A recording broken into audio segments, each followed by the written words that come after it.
Thank you for staying with us for the AM News. Our first story takes us on the political front, where a former deputy national women's organizer of the National Democratic Congress, Mami Efua-Sechiado, will be battling it out with 6 male aspirants in the Mfantsiman constituency. The contest is expected to be fierce, with the aspirants crisscrossing the constituency in a last-minute push to woo the delegates. But the only female contender in the race believes her resourcefulness and experience in the political space should produce the needed magic. Richard Kwejonako has more in this report. The Mfantsiman constituency is a swing one. Whoever wins the seat more often has his or her party forming the government.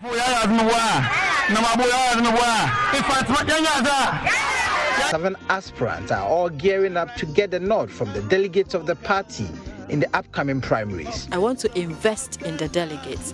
I want the delegates to feel the impact of a good government. So what we are going to do is that we are going to have a delegate fund. First of all, I am going to make sure that I unify Mfantsiman. We have too many fragmentations here. We have too many camps, too many divisions. There's no unity here. Being a woman, being a mother, that is what I want to do. I want to bring Mfantsiman together. I want Mfantsiman to be unified. And once we start from there, everything else is possible. Mami Efua-Sechiado, the only female contender, says she has all it takes to pip the men in the contest. Well, first of all, I want delegates to understand that when we come to them and talk to them, they are matured politicians and they should know who speaks the truth. They should also go for experience, because half the time people come and they are finding their feet, you know. But here I am. I have gone through that already. I'm not finding my feet. I understand where I am. I understand what I'm bringing them, and I know how to get it for them. Apart from her, there are 3 others who are speculated to be the front runners in the contest. They know what I've been doing to support the party from 2012 to now. So when I entered there, I was the last person, and they started giving testimonies of what I have been doing to support the party. And they were mentioning, you did this, you did this, you did this. I was just nodding and looking at them, and I said, yes, this is Andy Kofi. Alfred Andy Kofi believes his works in the constituency should give him an edge over his competitors. We've heard of your name, we've seen your good works, that is why you become an MP. And this is what came from the panel. You know, in everything, amongst the equals, there's always the best. So even if you were 1,000, don't forget that in the Bible, Jesse has 7 sons. David was the last one, and he was the promised son who became a king on a foreign land. So if you are 7, yes, it also means that NDC, we have the men. We have equal people that can equally do the work better. So yes, we are 7. I believe that God will choose one, and that is Andy Kofi. When Andy Kofi wins, the 6 will come to join me to help NDC, Mfantsiman, Central Region, and Ghana to go forward.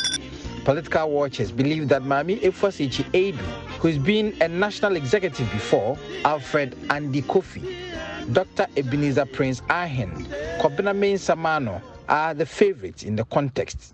Reporting for JoyNews, Richard Kwejonako, Mfantsiman constituency.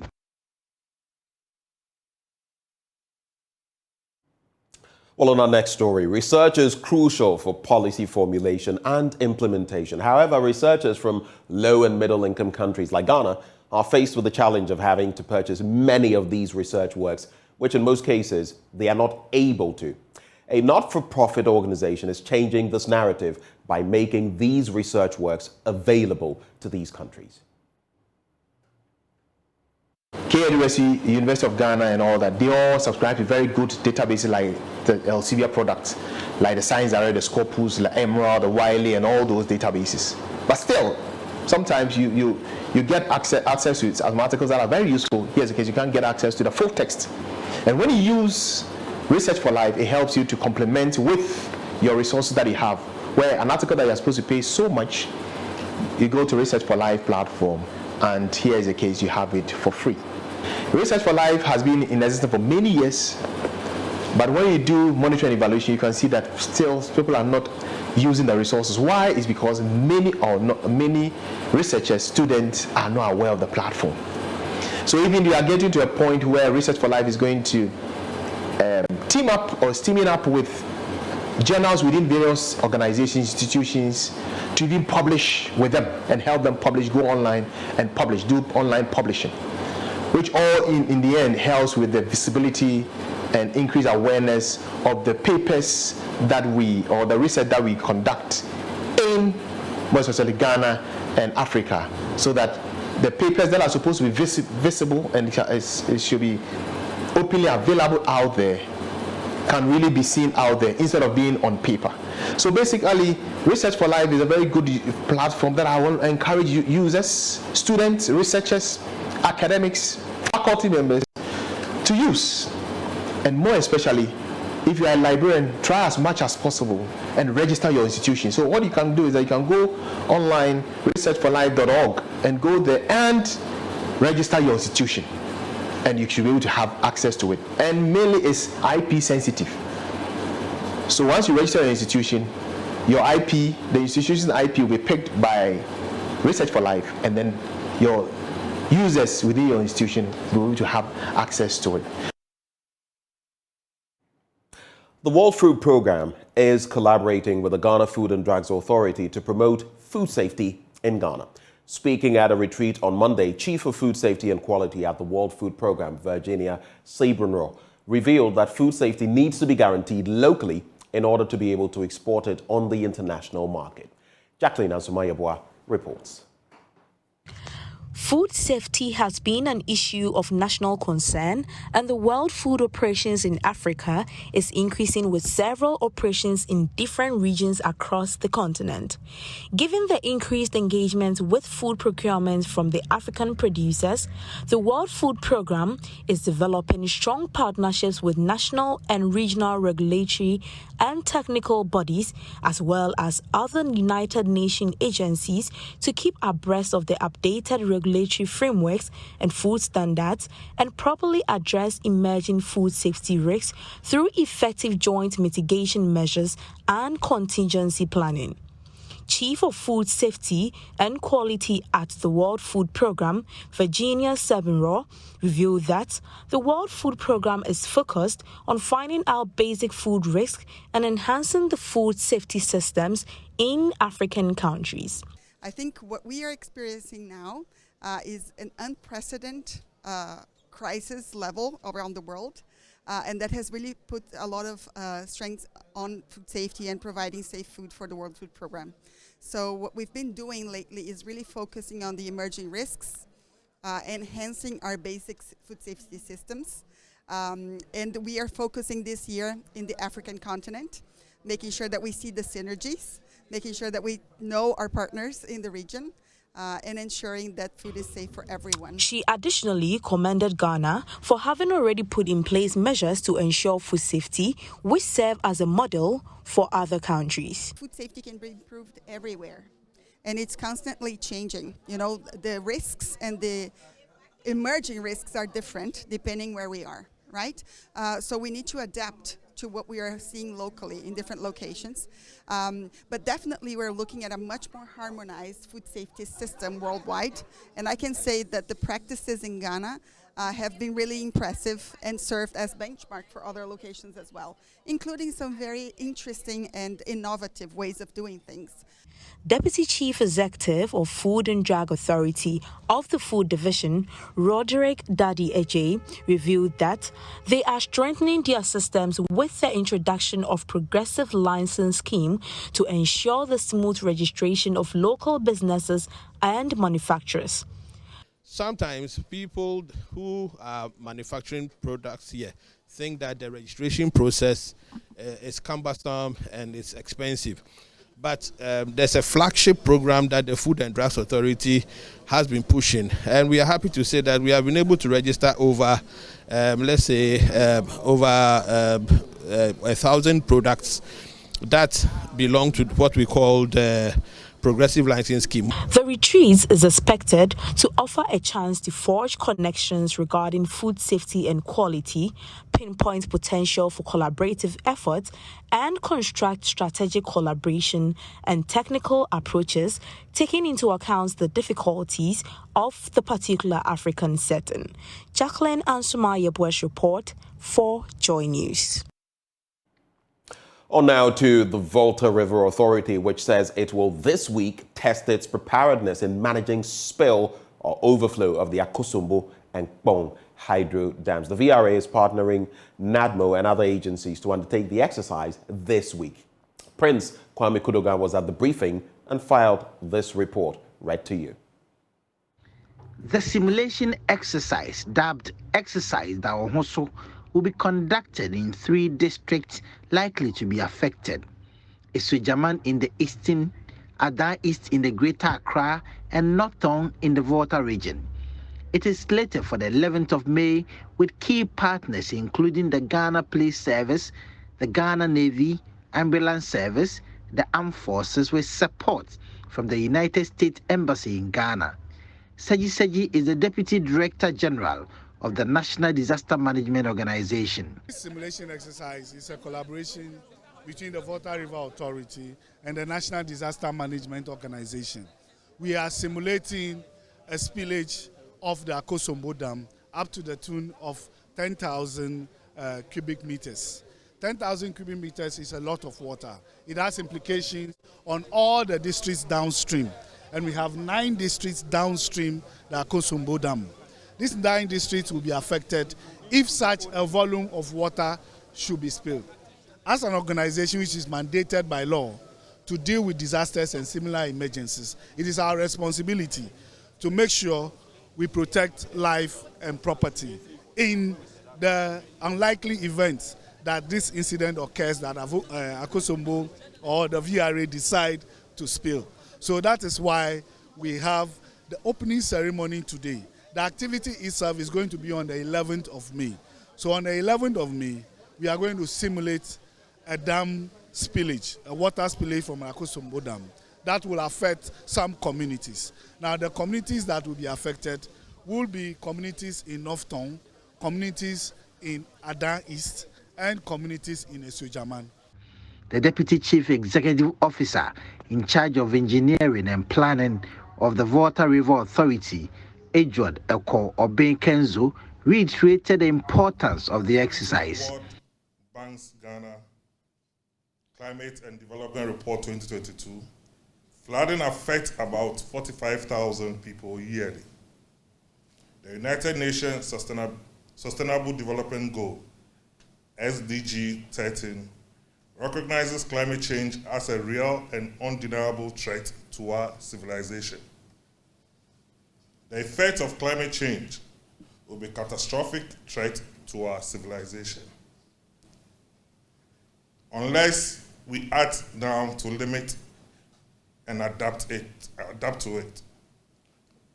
One expected effect is the increased frequency and magnitude of floods, which the Akosombo and Kpong Dam are physically exposed to. Even though VRA has been excellent in maintaining and managing the 2 dams, and the events we are planning for are unlikely to happen, it is still necessary to prepare for the worst effect of climate change. Madam Chairperson, in the case of excessive spillage or the unlikely situation of a dam break, it is estimated that over 300,000 people will be potentially affected. The EPP is therefore designed to provide early warning of any potential disaster and manage the response to minimize the effect on life and properties in the communities downstream of the 2 dams.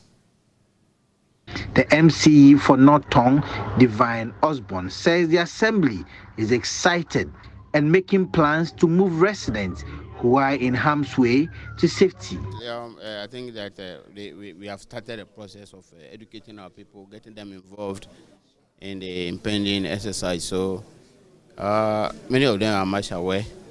And so the Assembly itself, in collaboration with the VRA, have provided identified some safe havens where in case of any emergency, people will be moved to those places. And so we are quite also prepared as time goes on, people will have to move and resettle at other places. For instance, in Aveime, they used to suffer from that, but they have moved far away from that place and have settled in a different place. So I think that with time, those other people will have to also move and settle at places when the dam, in case of any spillage, life and property will be saved. Prince Kwame could guest report read to you. Now, as part of efforts to bridge the gap in accessing quality education, EduSports, through its Ignite Girls program, is empowering young girls, particularly in rural schools, to help them climb the educational ladder. Founder of EduSports, Catherine Davidson, says having community volunteers acting as role models will build their hope for the future. Anas Abid has more. Education is proven to improve health, gender relations, and overall economic health of a country. And investing in education is investing in many other important parts of a country's development. Though Ghana has made great strides in relation to educational accessibility, there are still large gaps between male and female educational achievements, and rural children continue to be the most affected. To help bridge the gap as well as encourage more girls climb the educational ladder, EduSports, through its Ignite Girls Club, seeks to empower girls with the needed skills and mindsets to aid them meet their educational goals. Elizabeth Achampoma Ejukum is the Education Programs Manager at EduSports. We realized that there's this gap between girls and boys' education, and this was done by having a discussion with our volunteers, and based on what they share, the experiences they have in their communities. That is why we came up with the Ignite Girls Club. So this Girls Club is going to empower girls, help them to see the need or importance when it comes to education. And with the engagement we'll have with the parents, we know that the girls will be encouraged to go to school. They'll be able to voice their thoughts out. They will know that we don't have any stereotype that this is for boys, this is for girls. Through the club, they are going to have that confidence to be able to also match up so that the gap will be closed as identified as a problem in our society. EduSports is a UK and Ghanaian registered NGO that aims at connecting, training and equipping a network of local volunteers named Catalysts to create transformative literacy and STEM through 50 education spaces scattered across underserved communities with a focus on female empowerment and environmental sustainability. Founder of EduSports, Catherine Davidson, says the new Ignite Girls program also aims at identifying community role models to help them explore their strengths. So this is where the idea for EduSports came, and the whole concept of EduSports is that these spaces are completely owned and managed by community members as a whole. So in our huge volunteer network of over 250 local catalysts, we bring together community members, students and teachers. We believe it's really important that all those groups work together to solve the challenges they have in society and to build their hopes for the future.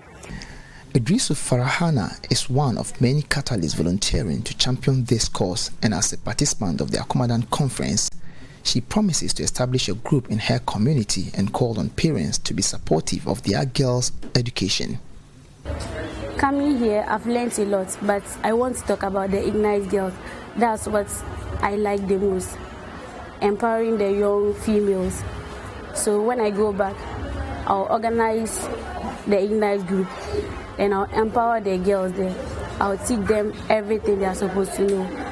I'm hoping parents will cooperate with me to enable the girls be empowered, because if parents help a lot, then the girls' education will be a success. Mark James Donko is an assistant programs leader here in Akumadan.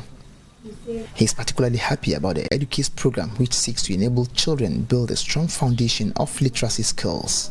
When you are building a house and you lay a good foundation, probably all the structure will be strong. And the keys are the early ones that we should give them good foundation. As we learned that we should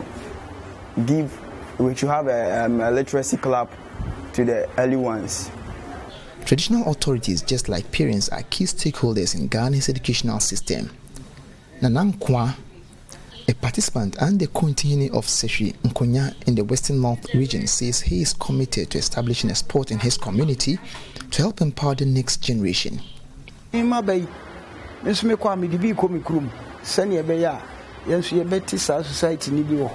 going to ensure that we establish such a society in my community to help the children understand the relevance of education, and I am sure this will help reduce teenage pregnancies amongst girls in the area.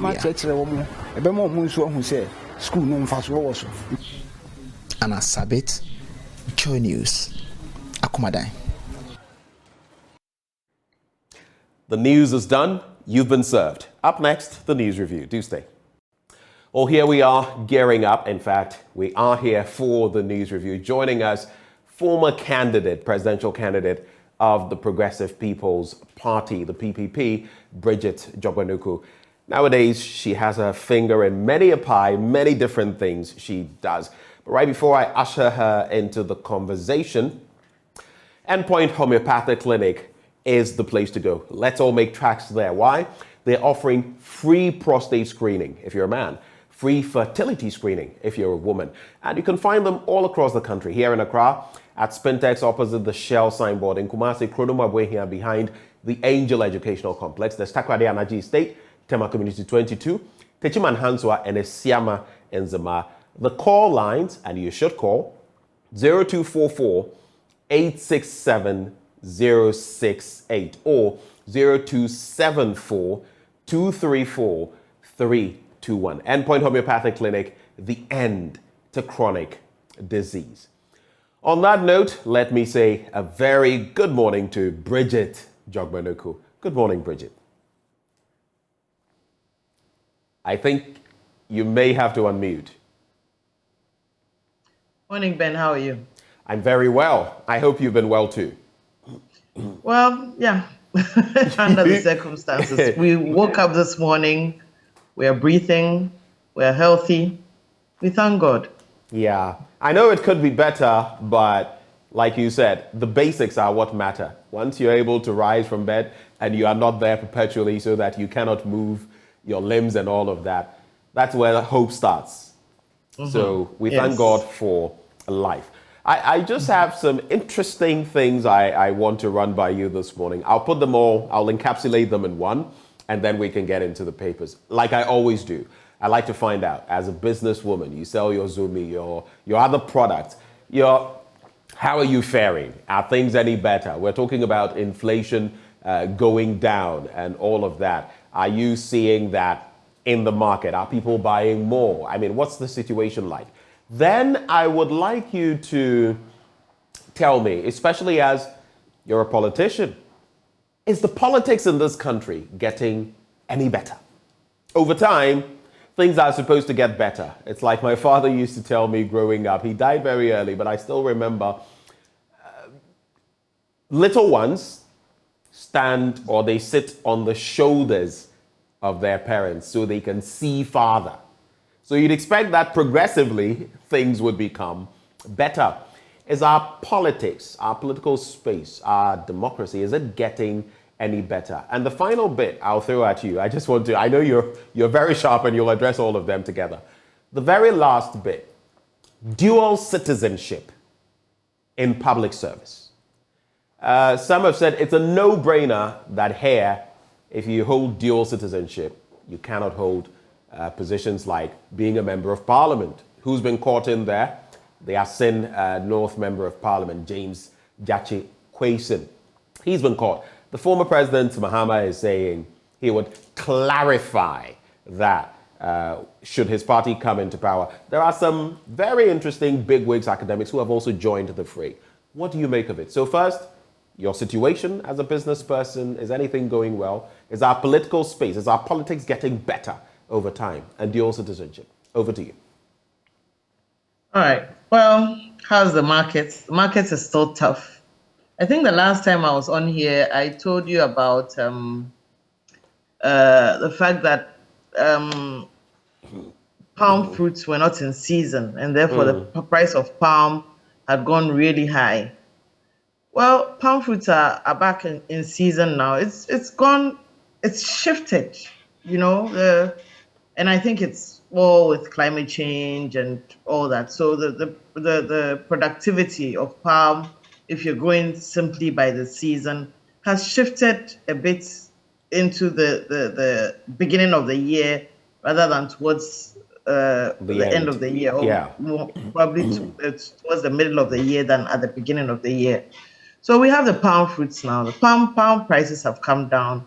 Palm oil prices have also come down, but nobody is buying, and nobody is buying. The prices are low and nobody is buying them? Sales are slow. They are buying, but sales are very slow. And it is because, yes, inflation. So in the past where the prices would come down and therefore palm oil prices would drop very low, they've only come halfway low, and that would have been the high point or the high price in the past. Right.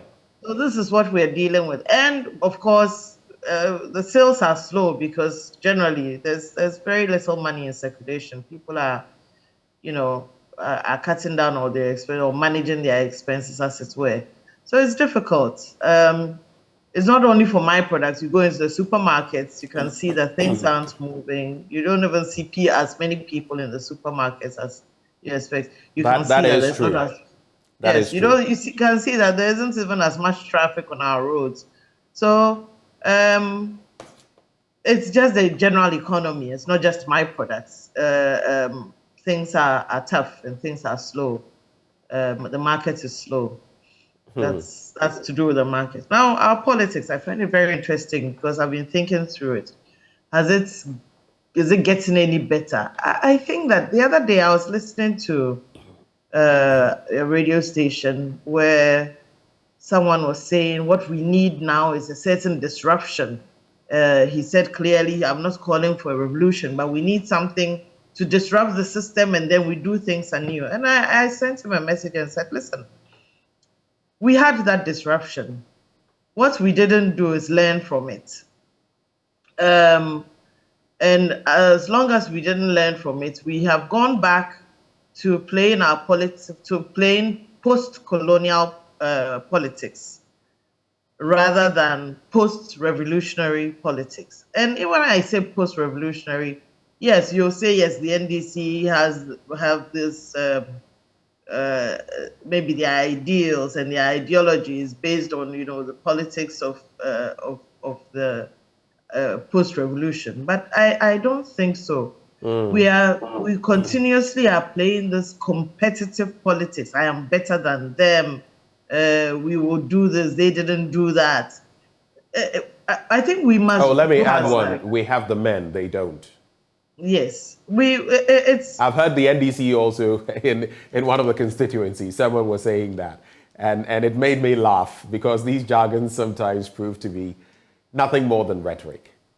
Yes, you see, it's divisive. We still believe in the divisive politics. How divisive we can be so much so that we discredit the other people. Yes, I mean things aren't going well. If things had gone well with the NDC at the time, we wouldn't have voted them out. So obviously, it's time for us to be more collaborative, more multi-partisan. I won't say bipartisan because when you say that, you leave it into the hands of just the two major parties. More multi-partisan, bringing in other people, bringing in independents, bringing in the people who make up Ghana, all Ghanaians everywhere. I know that is somebody's some party ego from back then. Every Ghanaian living. But that is the point. We must be more inclusive.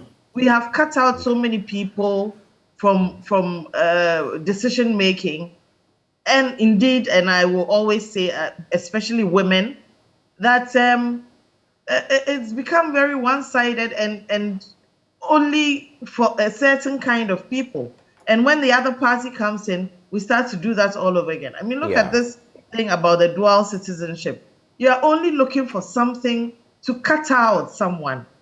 Divisiveness does not build a nation. You cannot divide people and expects to build a nation. Quick whether one, it's along gender lines. Quick one on that point, though. Shouldn't matter. So 2 angles. Shouldn't matter if Asemesi has traveled, has citizenship, Ghanaian citizenship, but maybe French citizenship or Canadian citizenship or citizenship for even Nigeria, but wants to serve in Ghana. He's also Ghanaian or she's also Ghanaian. Does it matter? But the other end, and if you're into national security or anything of the sort, you would also consider people's allegiance, where they find affinity. Where, I mean, people have said that there have been Ghanaians who have leaked information to the CIA and others. Every country engages in some form of espionage, and if you're not careful, they could use your own people against you. So 2 different angles to the conversation. You must be wholly committed to your country. What do you think?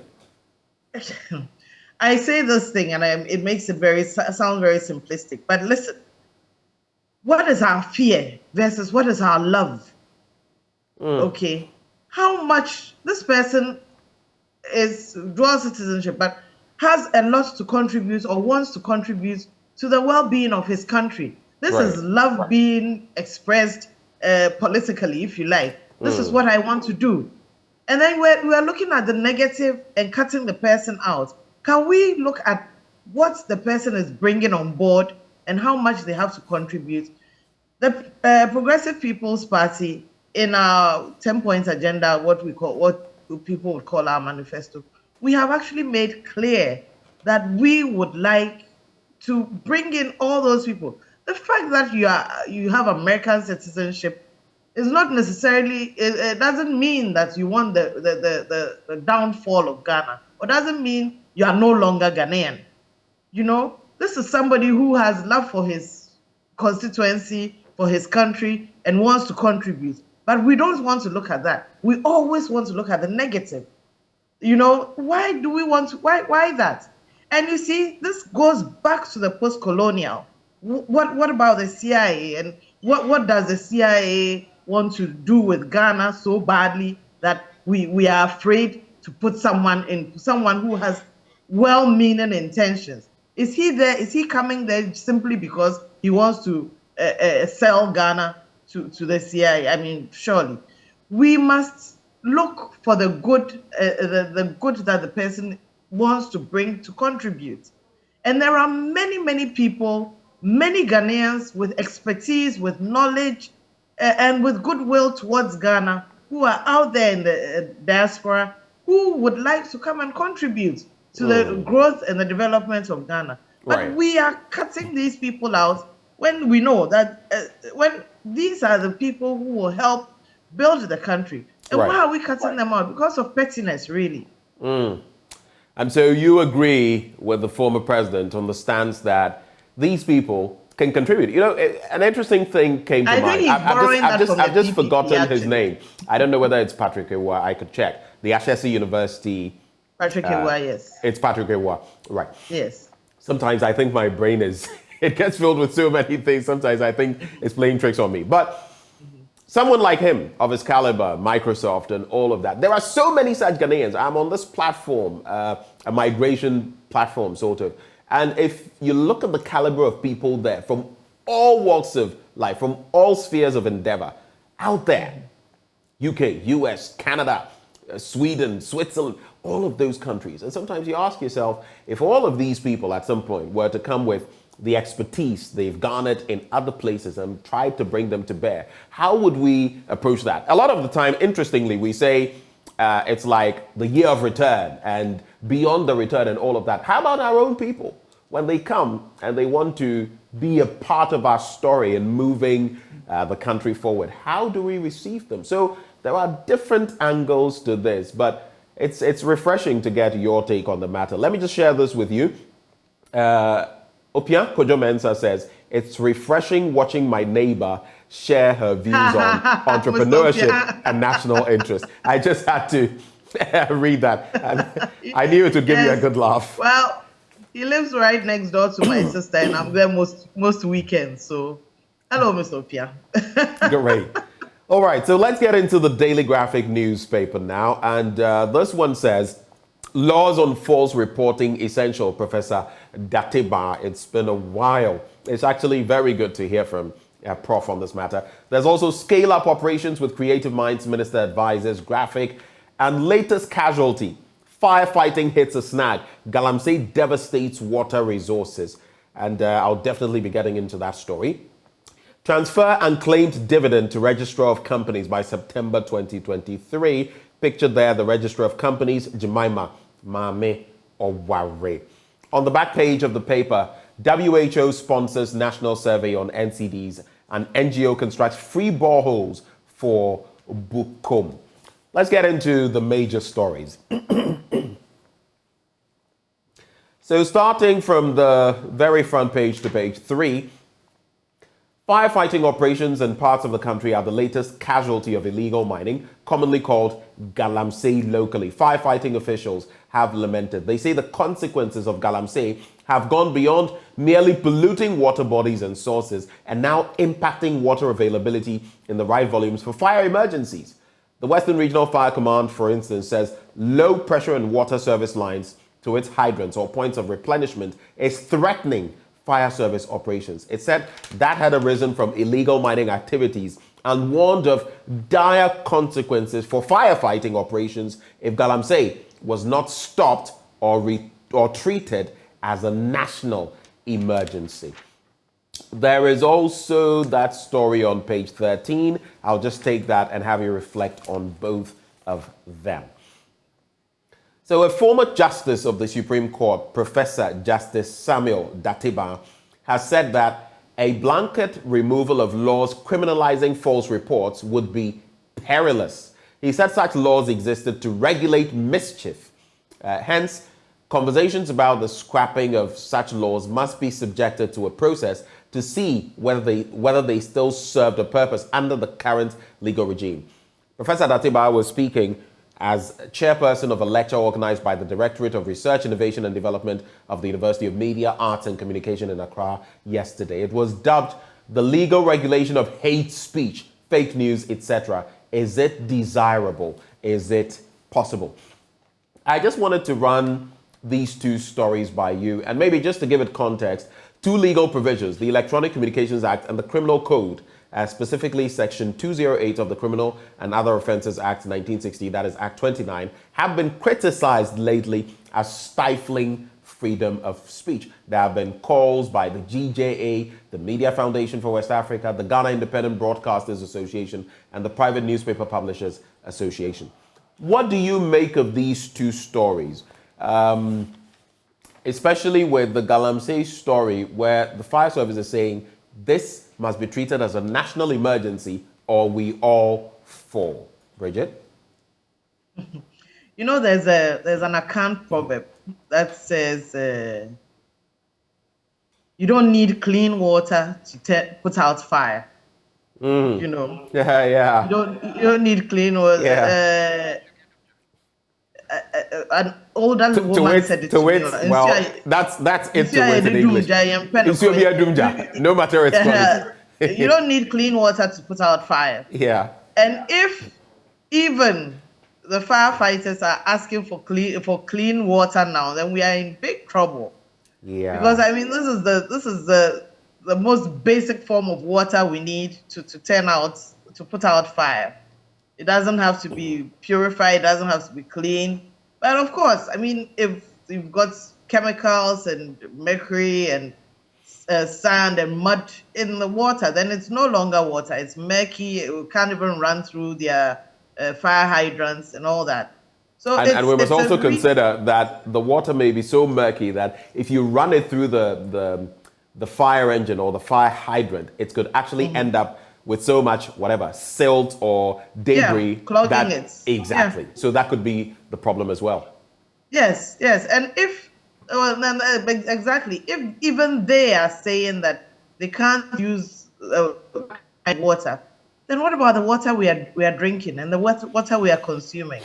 So that is almost like the last resort of people who are complaining about Galamsey and water. And really, the government must be up and doing. Our president said he would put his presidency online And we are not seeing that. I mean, here we are now, all kinds of reports are coming out.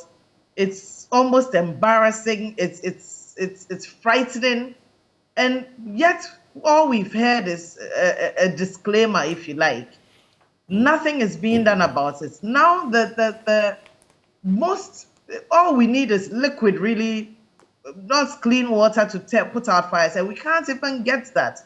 That is the ultimate. We are in big trouble. Right. We are.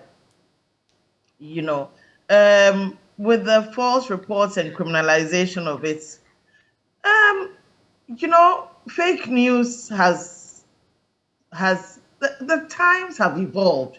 You were referring to a law of did you say 1969? Yes, I believe it's either 1960 or that's the criminal code. So let me just confirm. 1960, yes, 1960.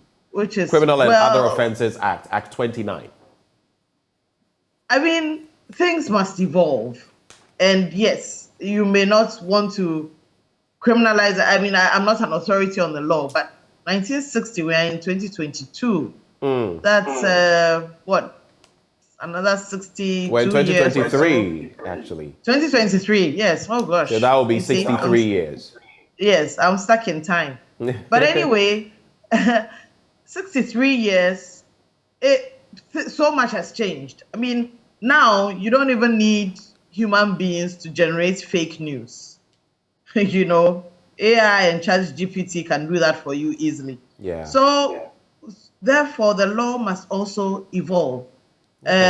Yes, fake news is bad enough, but at some point you will not have the opportunity to criminalize anybody for putting out fake news, because it won't be someone who will be doing it. They'll be generating it and not even putting a name behind it. Right. So we must also look at our laws and have them evolve to meet the times, and how it does not actually stifle writing and creativity and punish journalists unduly. And sometimes, it's almost instant punishment with the security forces. So the law must be looked at and must evolve with the times. All right.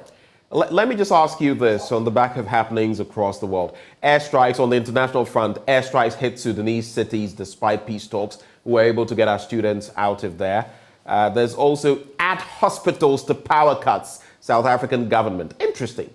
South Africa's government says it will launch an urgent appeal against the court ruling that hospitals, schools, and police stations be exempt from power cuts, or that they be provided with alternative sources of energy like generators. Now, the decision was taken to avoid undue risk to the national grid at a time when the government was trying to end load shedding. The Minister of Public Enterprises, Pravin Gordhan, said in a statement on Twitter, South Africa has been hit with power cuts lasting up to 10 hours, seriously disrupting the day-to-day lives of people and having a damaging effect on public services and businesses. We've seen similar situations in Ghana. Yesterday, my lights went off. They came on much later, I think getting to midnight. But are we too plaintive? Do we complain too much in Ghana on the back of some of these? Just give me some 20 seconds. Do we complain too much in Ghana?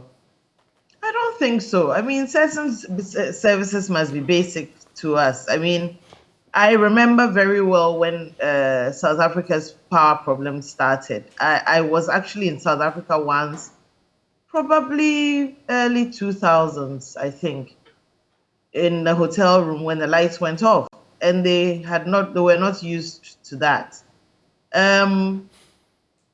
We don't complain too much. Basic services utilities must be provided, and we pay for it. Right. So we cannot be comparing ourselves to somebody who has it worse than us and say, okay, we are okay. We should actually aim to have it like those who are better. We must always aim for better services. I'm sorry that your lights went off. I have experienced this a couple of times. Last week, my lights went off, and when they came back on, only my house was off, and I had credits. And it turned out there was a connection with a pole. So I was off for almost 24 hours. Wow. Oh yes, my food was going If you bad in my had, fridge I was and just all going that. to ask about that. If you had stuff in the fridge Yes. and all of that. And this is not the time to be losing food and stuff in Definitely your fridge, not. you know. Yeah. So no, we must complain. We must continue to complain and demand that we are given the services as long as we are paying for them. I must commend the ECG MD who has instituted this thing of trying to get their electricity paid for by institutions. But like South Africa, maybe exempt schools and hospitals. Yes, I agree with that. So you agree with the court against government? Because government is saying, you know, we're trying to end load shedding. We have some sort of scenario. So allow us to do this. It doesn't matter. You're a police station, your light will go off. You're a hospital, your light will go off. You're an educational facility, your light will go off. But the court is saying no. If you are going to do that, Yes. then provide them with generators.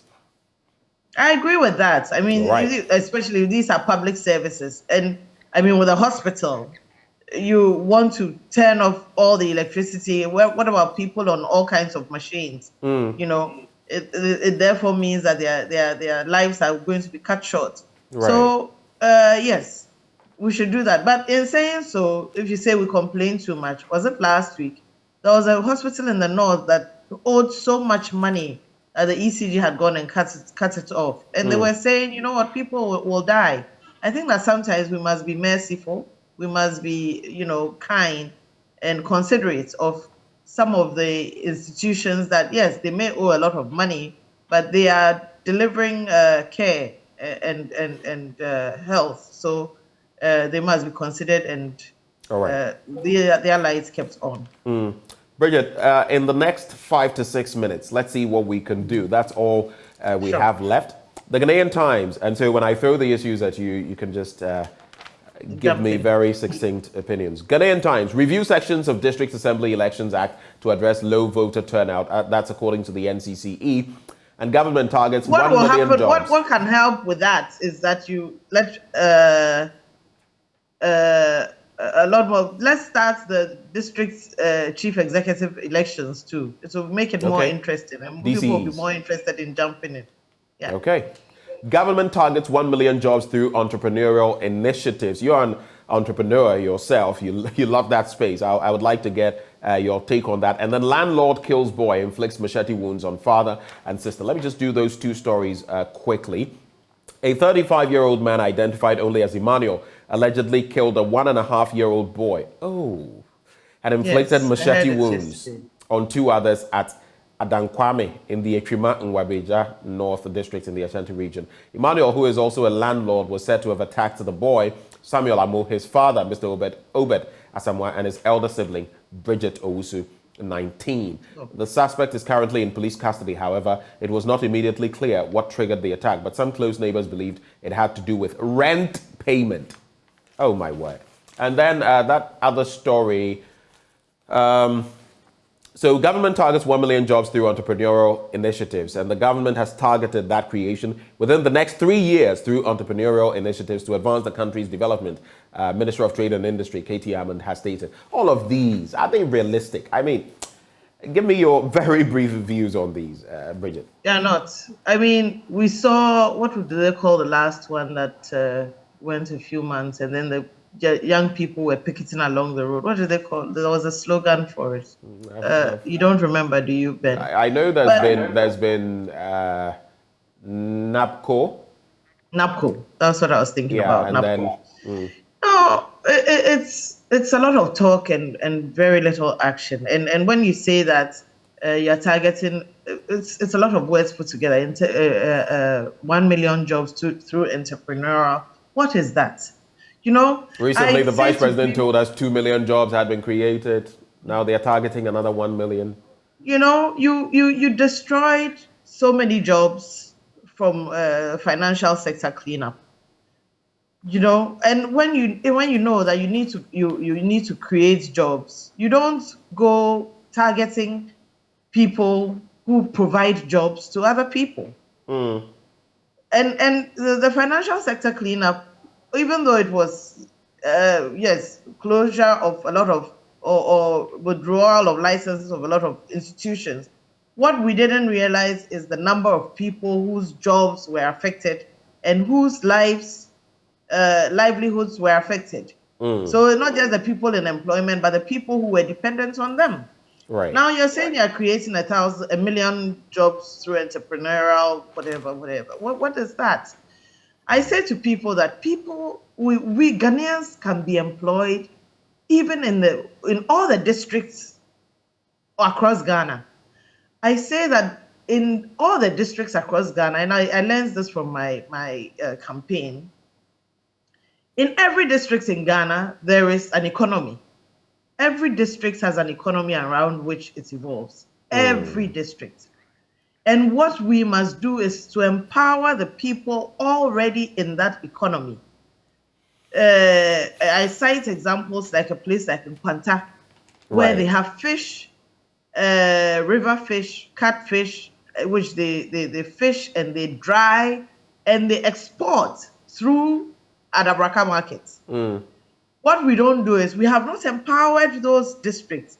We haven't fixed the roads. We haven't we haven't created an enabling environment for them to develop the economy. So when you keep saying these things about 1 million jobs and it doesn't touch the lives of the people in your communities, what are we saying? They will only come to Accra and sell dog chains along the road. And so, I mean, it's too much talk. Frankly, we've seen it much before. ado about nothing. Yes. Let's just wrap with these newspaper headlines. Daily Guide, stay trial of Usman Pofu to appeal court. It has to do with the determination of an appeal against the trial judge's order on him to open his defense after finding that the prosecution had made a case against him in terms of that plot to assault some public officers, if you recall that tape. Then there is Parliament set to grill. Recall it. If I may just wrap with these so you pick one or two. Okay. If you don't mind. Parliament set to grill new CJ. There's also NDC man arrested over journalist attack. I'm sure you've heard the Dagman FM situation. Idrisu Pagaza, who did that. And then first batch of youth start entrepreneurs begin trading in 188 districts. Again, Kobinata Hero Hammond saying that. We have a minute if you can maximize that. I'll take the one which says Parliament set to grill CJ. I mean, even the choice of the language itself. What do you mean by grill? Why not a chat? Why not why do we try to make these? I guess we like to make them fearful, almost as though. Yes, it's anyway. I am sure that she can hold her own. I'm sure she can hold her ground. She can speak for herself, and it won't be a grilling at all because she's a woman in her own right and will be able to face them squarely, if I should use their words. Well, she's definitely not tilapia, so I don't know whether any grilling will happen there. On that note, Bridget, we're immensely grateful for your time. Unless you have any parting shots in just a few seconds so we can go. Oh, well, all the best to Ghanaians. We live from day to day and, let's thank God that we are alive. We've been given an opportunity again, another day to live and work and, let's enjoy it. Thank you so much, Bridget. It's always, always, always so refreshing having you. And it's always good to, I think the next time I'll be looking forward to hearing from Opia when you come on board. Have a lovely day. Thank you. Bridget, thank you. Bridget Jogbenuku is former flag bearer of the Progressive People's Party. As we wrap and get into sports, Endpoint Homeopathic Clinic helping us to bring you this segment. They're offering free prostate screening, free female fertility screening. Now locate them in Accra, Spintex opposite the Shell signboard, Kumasi, Kronoma, behind the Angel Educational Complex, Takrady Anaji Estate, Tema Community 22, Techiman Hanswa and Siama Enzima. Their call lines 0244 867 068 or 0274 234 321. Endpoint Homeopathic Clinic, the end to chronic disease. Up next, sports. Stay. Welcome back on the AM show. And just to clear my throat, I just had a sip of water. And guess what? It was Awake Purified Drinking Water. It is treated through a strict purification process to ensure that every bottle on the market refreshes you better. And for those who want different sizes, maybe for your kids going to school, for you, something to fit in your bag, or if you want something bigger to last you an entire day, they have you covered.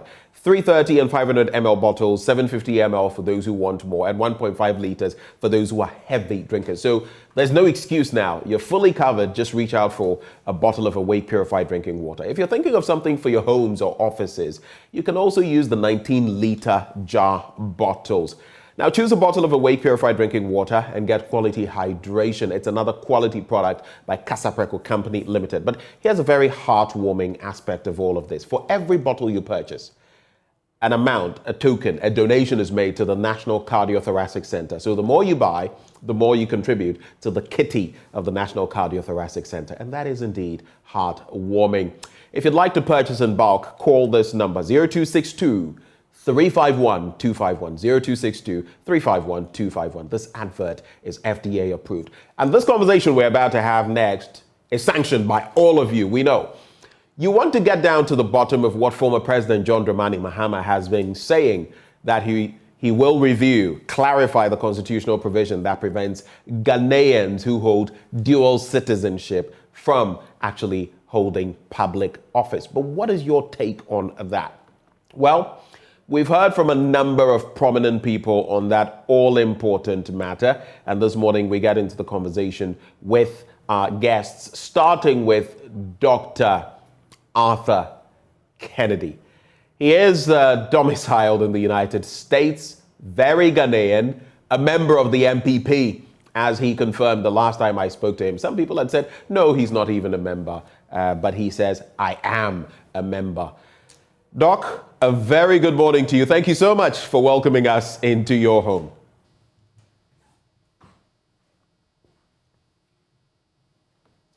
Can you hear me, Doc?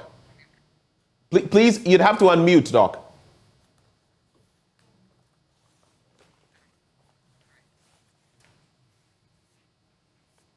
Hello?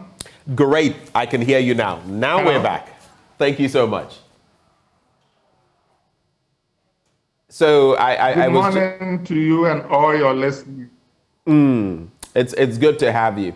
Now, this conversation we're going to have, of course, I had an interaction early on, and it was with former flag bearer of the PPP, the Progressive People's Party, Bridget Jogbanuku, and she said to me, look, in terms of the dynamics, someone has lived his or her life abroad, but the person is fully Ghanaian, or even if the person decides, okay, in my endeavor outside, I have become a citizen of some other country, whether Western, Eastern, or African, but I still retain my Ghanaian citizenship. So I have dual citizenship, and I want to serve Mother Ghana. That person is barred from doing so until that person relinquishes the other citizenship. I saw it come to play when recently Nigeria elected a new president, Tinubu. Some questioned the fact that he had been given honorary citizenship by, I think it is Guinea. And some, people went to the streets on that. Of course, there are different dynamics to look at. Is it a problem to have dual citizenship and want to serve? And for you, what are the different dynamics that come to play? Well, it should not be a problem as far as I'm concerned. People or citizens of a country living in the diaspora and participating in the affairs of that country is as ancient as history. I mean, it goes all the way to Jesus Christ, who was a diasporan. Joseph was a diasporan when he helped his brothers.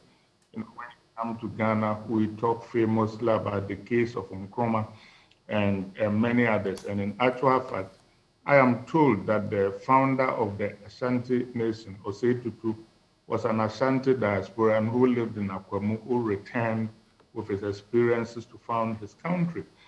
On behalf of diasporans, I can tell my fellow Ghanaians that those of us who live outside are fully Ghanaians, not even because we were born in Ghana's geographical space, but because I assert fully that Ghana was born in us.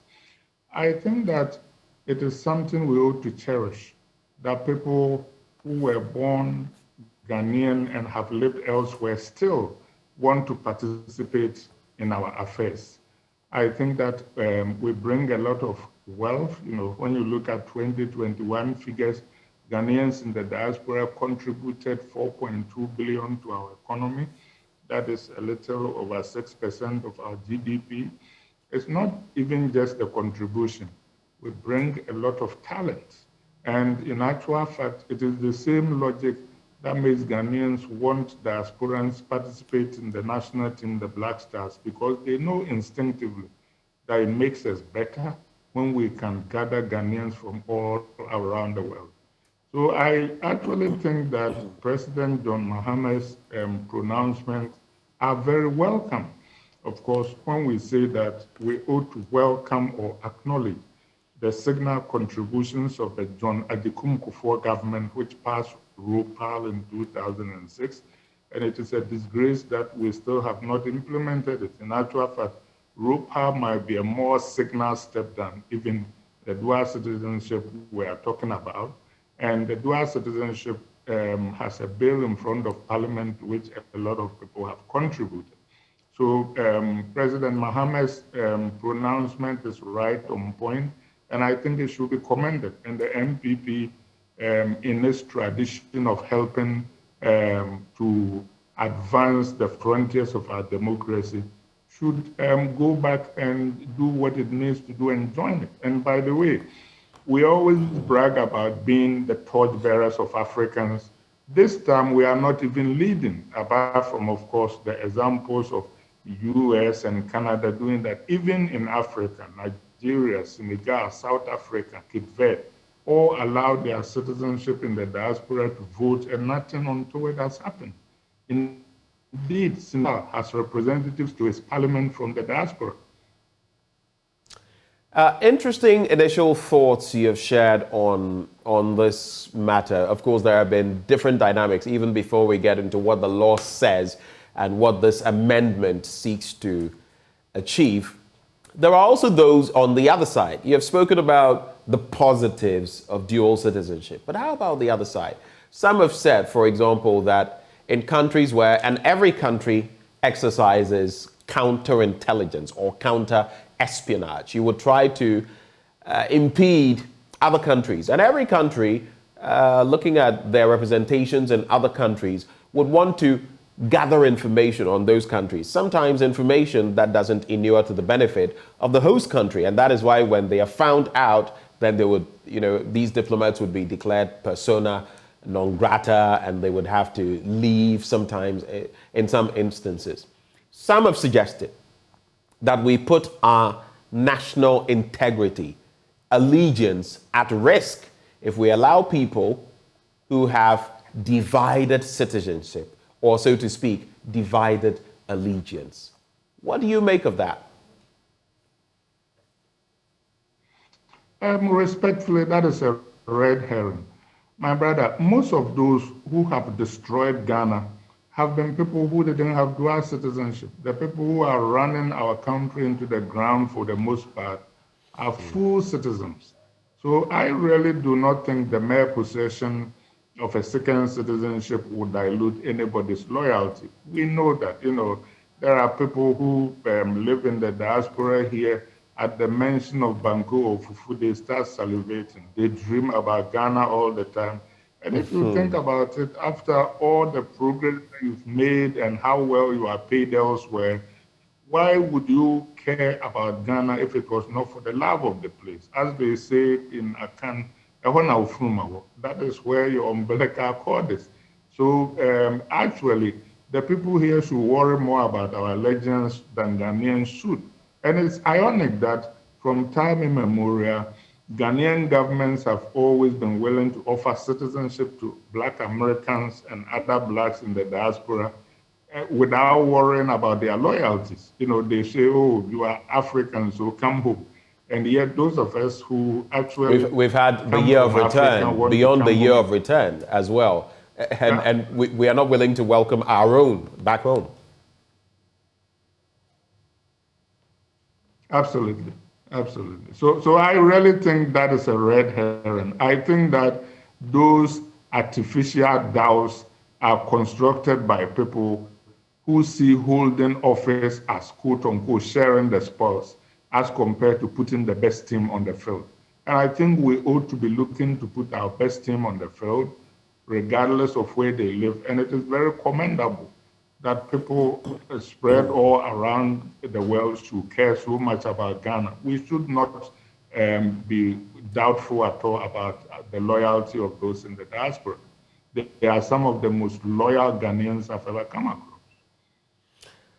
Let's look at this latest amendment and what it seeks to achieve. First off, and I'll find some of those segments so we can take a critical look at them. But we know the Council of State has unanimously approved the Constitutional Amendment Bill to repeal both Articles 8.2 and 94.2a. The next stage is for Parliament to vote on the bill. And of course, we have ex-President Mahama suggesting he is in full support of that bill. Earlier, I was interacting, like I said, with Bridget Jogbanuku, and the relevance of some of these over time. You look at 1960, for example, and the Criminal Code or the Act 29, and some 63 years on, their relevance to our national life, to our aspirations as a people. When you look at the 1992 Constitution, it talks about the aspirations of the people. Some people have even questioned some aspects of our current Constitution on the back of relevance 30 plus years on. For you, from the legal standpoint, do you think this has now become redundant and deserves to be not maybe removed, but reconfigured to suit the times? It should be removed pell-mell, without doubt, without hesitation, and full speed. You know, it is the equivalent of being in the ring of development with our hands tied behind our backs. We need to make the rich talent pool in the diaspora, the rich financial resources fully accessible to our development by showing in wealth and in deed that we fully embrace our talent spread around the diaspora.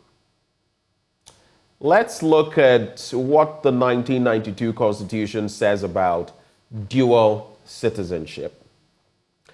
It's in section 8, and I'll just read, I will go to 2, but I just want to read the premise in 1. It says, subject to this article, a citizen of Ghana shall cease forthwith to be a citizen of Ghana if, on attaining the age of 21 years, he, and of course he here is generic, by a voluntary act other than marriage, acquires or retains the citizenship of a country other than Ghana. 2. A person who becomes a citizen of Ghana by registration and immediately after the day on which he becomes a citizen of Ghana is also a citizen of some other country shall cease to be a citizen of Ghana unless he has renounced his citizenship of that other country, taken an oath of allegiance specified in the second schedule to this constitution, and made and registered such declaration of his intentions concerning residence as may be prescribed by law, or unless he has obtained an extension of time for taking those steps and the extended period has not expired. When we go to 94.2, which is what I'm going to skip to, and then just add what that says so we can situate this properly. Yes, I am almost there. Where are you? 94. 94. There it is. All right. So when you go to 94.2a, it says, let me start again from 1. I'm doing this for the sake of education for those who may be watching us who probably haven't accessed the Constitution, though it is everywhere online as well.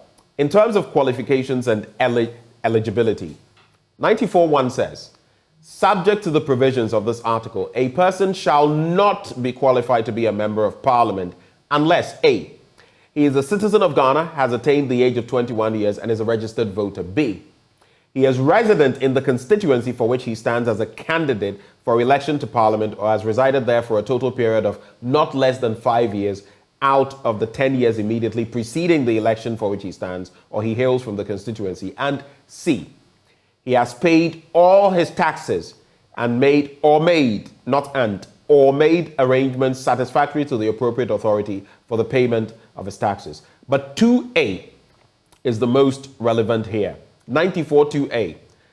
A person shall not be qualified to be a member of parliament if he, A, owes allegiance to a country other than Ghana. And then, of course, we have B, has been adjudged or otherwise declared bankrupt, is of unsound mind, has been convicted before, and then it goes on and on. Having seen the letter of the law, I'll come back to you. Must the spirit of the law change in this regard in terms of what we have? Some say what we have is apt. Do you disagree? Strongly. I disagree vigorously. You know, I think that in actual fact, the qualifications for parliament has the seeds of what we should have been heading for when, as one of the criteria, it says hails from the area. I think we should make it the same way for holding national office.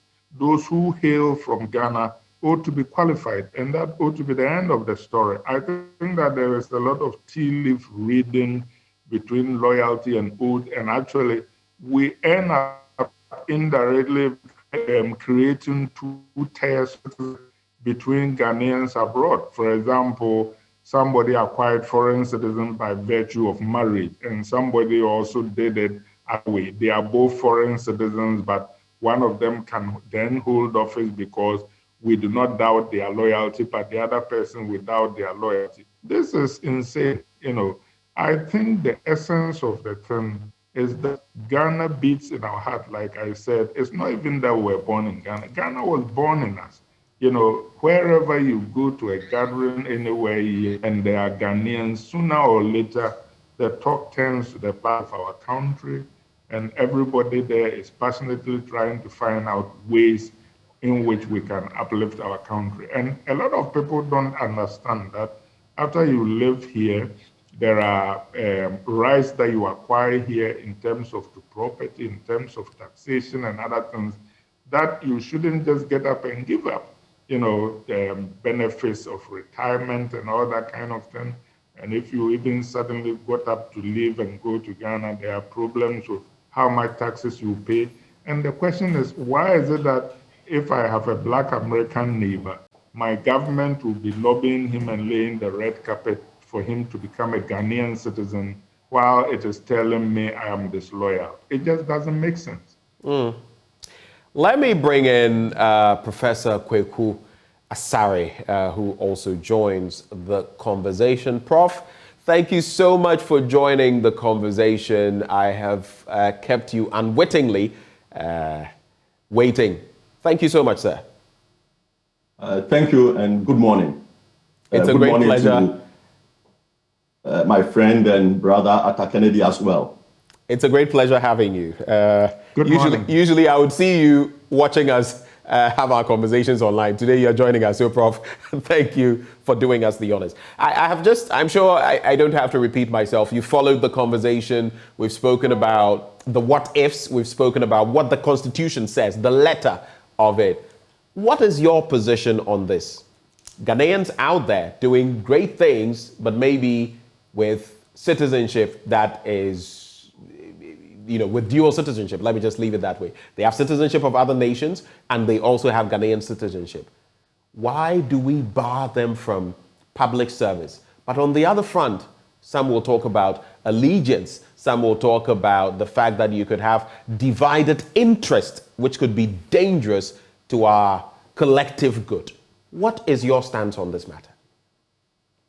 Well, I'm glad indeed that you read Article 8, and then you also read Article 94(2)(a), because they are different and they relate to different things. Unfortunately, they have not always been read correctly.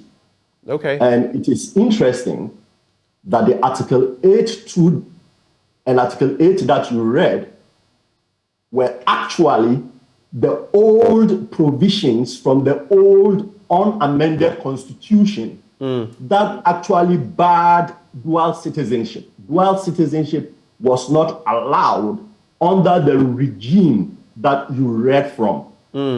Once you understand that old Article 8(2) did not even allow dual citizenship, then you would also understand that Article 94(2)(a) has nothing to do with dual citizenship or a status that was banned to start with. Now, these divided loyalties and so on that you were talking about were some of the reasons given for the bar in the old constitution, in the unamended Article 8. However, in 1996, we presented a case to the then parliament and provided evidence that the fears that they had, divided loyalties and so on, were all needless. And indeed, if you go back to the roots of Ghana history, we all started as British subjects until May 1957, when the First Nationality Act was enacted. And it was convincing. And so in 1996, Article 8 was amended to allow for dual citizenship. Now, Article 8(2) itself provides some limitation on dual citizens. There are some offices that dual citizens are not allowed to hold under Article 8(2). But those limitations are quite different from the burden imposed by Article 94(2)(a), when Article 94(2)(a) talks about allegiance. Let me explain the allegiance in Article 94(2)(a). It has nothing to do with dual citizenship. It actually has to do with single citizens who are engaged in what the then Constitution, if you go back to the 1969 Constitution and the 1979 Constitution, and you seek to understand what allegiance means, it refers to holding an incompatible occupation. For instance, a Ghanaian who is also a spy for a foreign country. And it was interesting at the time because of some of the things that were going on. Some people are old enough to remember the swap of Susudis and about 8 Ghanaians who were deemed to be working for the CIA and against the interests of Ghana. And just a quick point on that you make, because that's a story I have heard, the swap of is it Mark Zudis tied to the former President Rawlings for a number of other foreign nationals. Interesting point you make, but there's a premise to all of this, isn't it? Because if you go back to the coup that ousted Nkrumah and the so-called instruments that were used, weaponized against him by the CIA and all of that, there is a great checkered history as far as this is concerned, which also stokes the sort of conversation around being solely Ghanaian, isn't there? Yeah, I mean, even Nkrumah himself weaponized this to some extent, because you see that members of the Muslim Youth Association, Amadou Babal, Otto Ladan, and so on, they were big Ghanaians, but they were deported on these same grounds. And by the way, what you are talking about is not unique to Ghana. If you go to a place like Zambia, whose Kwame Nkrumah is Kenneth Kaunda, there was a point in time in their history, I think in 1996, where Kenneth Kaunda was disqualified because apparently his father was deemed to be from Malawi. Now, of course, there's court later on turned it. But we've had the same problems in Ivory Coast, we've had the same problems in Nigeria and so on. But all of these countries have come around and they have understood that in an inclusive society, you're not going to be able to restrict some members of your citizens from fully participating in the public space. But the important point I was making is that all the prosecutions that are brought under Article 94(2)A against Ghanaians who have dual citizenship are improperly brought because Article 94(2)A has nothing to do with dual citizenship. Rather, it is Article 8 and Article 8(2) that talks about the burdens of dual citizenship. So when you talk about Adamu Sakede, when you talk about Jechi Kwesin, when you talk about Akwesi Agyeman, when you talk about Charles Aduboahene, when you talk about Mona Quartey, all of these people were disqualified under Article 94(2)A, not because they owe allegiance to a country other than Ghana, but because they are dual citizens, which they couldn't be because dual citizenship is addressed in Article 8(2). Now, but still, 94(2)A addresses that. In fact, the premise for 94(2)A, it states a person shall not be qualified to be a member of parliament if he, the first one, A, owes allegiance to a country other than Ghana, before it goes on to the other points. Now, that's what I'm saying. Don't read it literally, because it doesn't mean dual citizenship. Okay. There's a principle in law called meaningful variation. If there's Article 8(2) that talks about dual citizenship, and there's Article 94(2)A that talks about allegiance to a country other than Ghana, it cannot be the case that they are all talking about the same thing. Law is not made that way.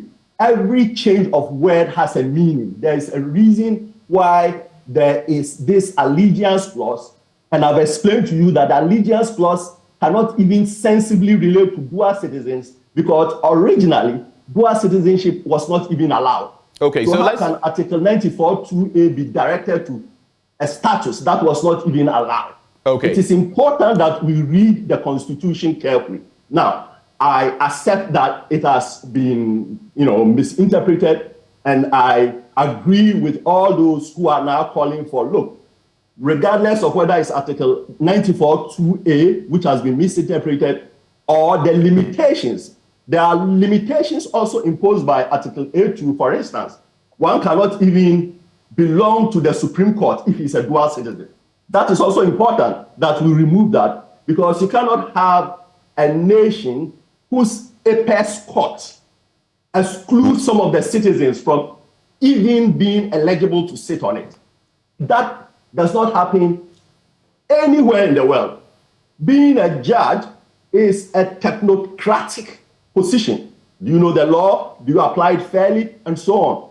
Why is it that somebody who is a dual citizen cannot be a Supreme Court judge? And there are other limitations. For instance, even a position like special prosecutor, not under the Constitution, but under the Special Prosecutor Act. The special prosecutor, a person who owes allegiance to a country other than Ghana, cannot be a special prosecutor. A person who is a dual citizen or who owes allegiance to a country other than Ghana cannot even sit on the Lands Commission of a particular region and the National Lands Commission. So let's look at this. You could be, in theory, the Omahene of an area, but if you are a dual citizen, and a dual citizen can be an Omahene, if you are a dual citizen, you can be an Omahene, but you are disqualified from sitting on the Lands Commission in your own region. What are we doing to ourselves? What are we doing to ourselves? And the second and important point is, here we have a natural experiment, because we have some fears about dual citizens, and we bar them from actually being Ghanaians. We excluded them completely. If you become a dual citizen, you are no longer a Ghanaian. Then after 1996, we found out that, look, this is not good enough, so let's change it. After we've changed it, it's almost 30 years since we changed it. And all the fears that we had about their being divided, about this, about that, none of those fears have materialized.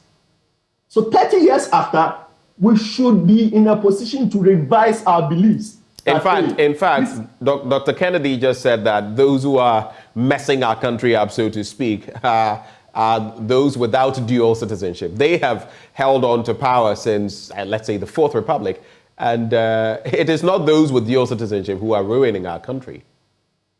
Yeah, I mean, testing whether you are a dual citizen or a single citizen and so on, that has nothing to do with anything.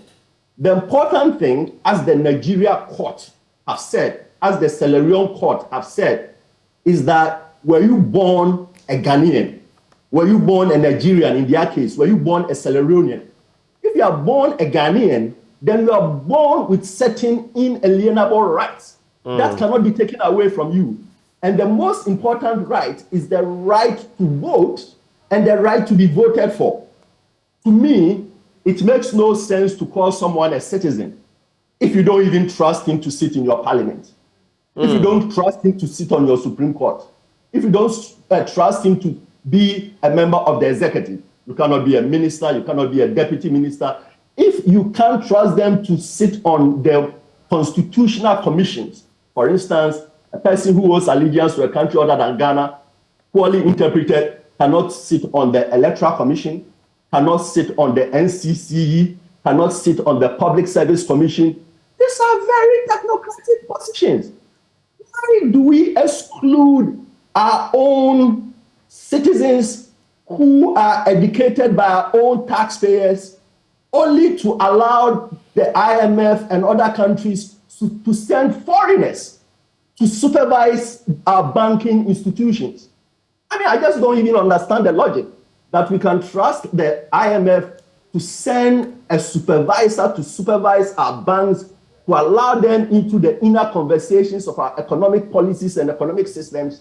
But somebody who was born a Ghanaian, raised by taxpayers' money, has traveled to acquire skills, we cannot allow them to participate on the notion that we fear that they have divided loyalties. Right. If anybody should fear that they have divided loyalties, it should be the country that they migrated to. Okay. Not the country of their birth. I have these thoughts. Dr. Kennedy, I'll be coming to you shortly. I just want to wrap on some thoughts I have with Prof on this very beat. I don't want to lose my train of thought.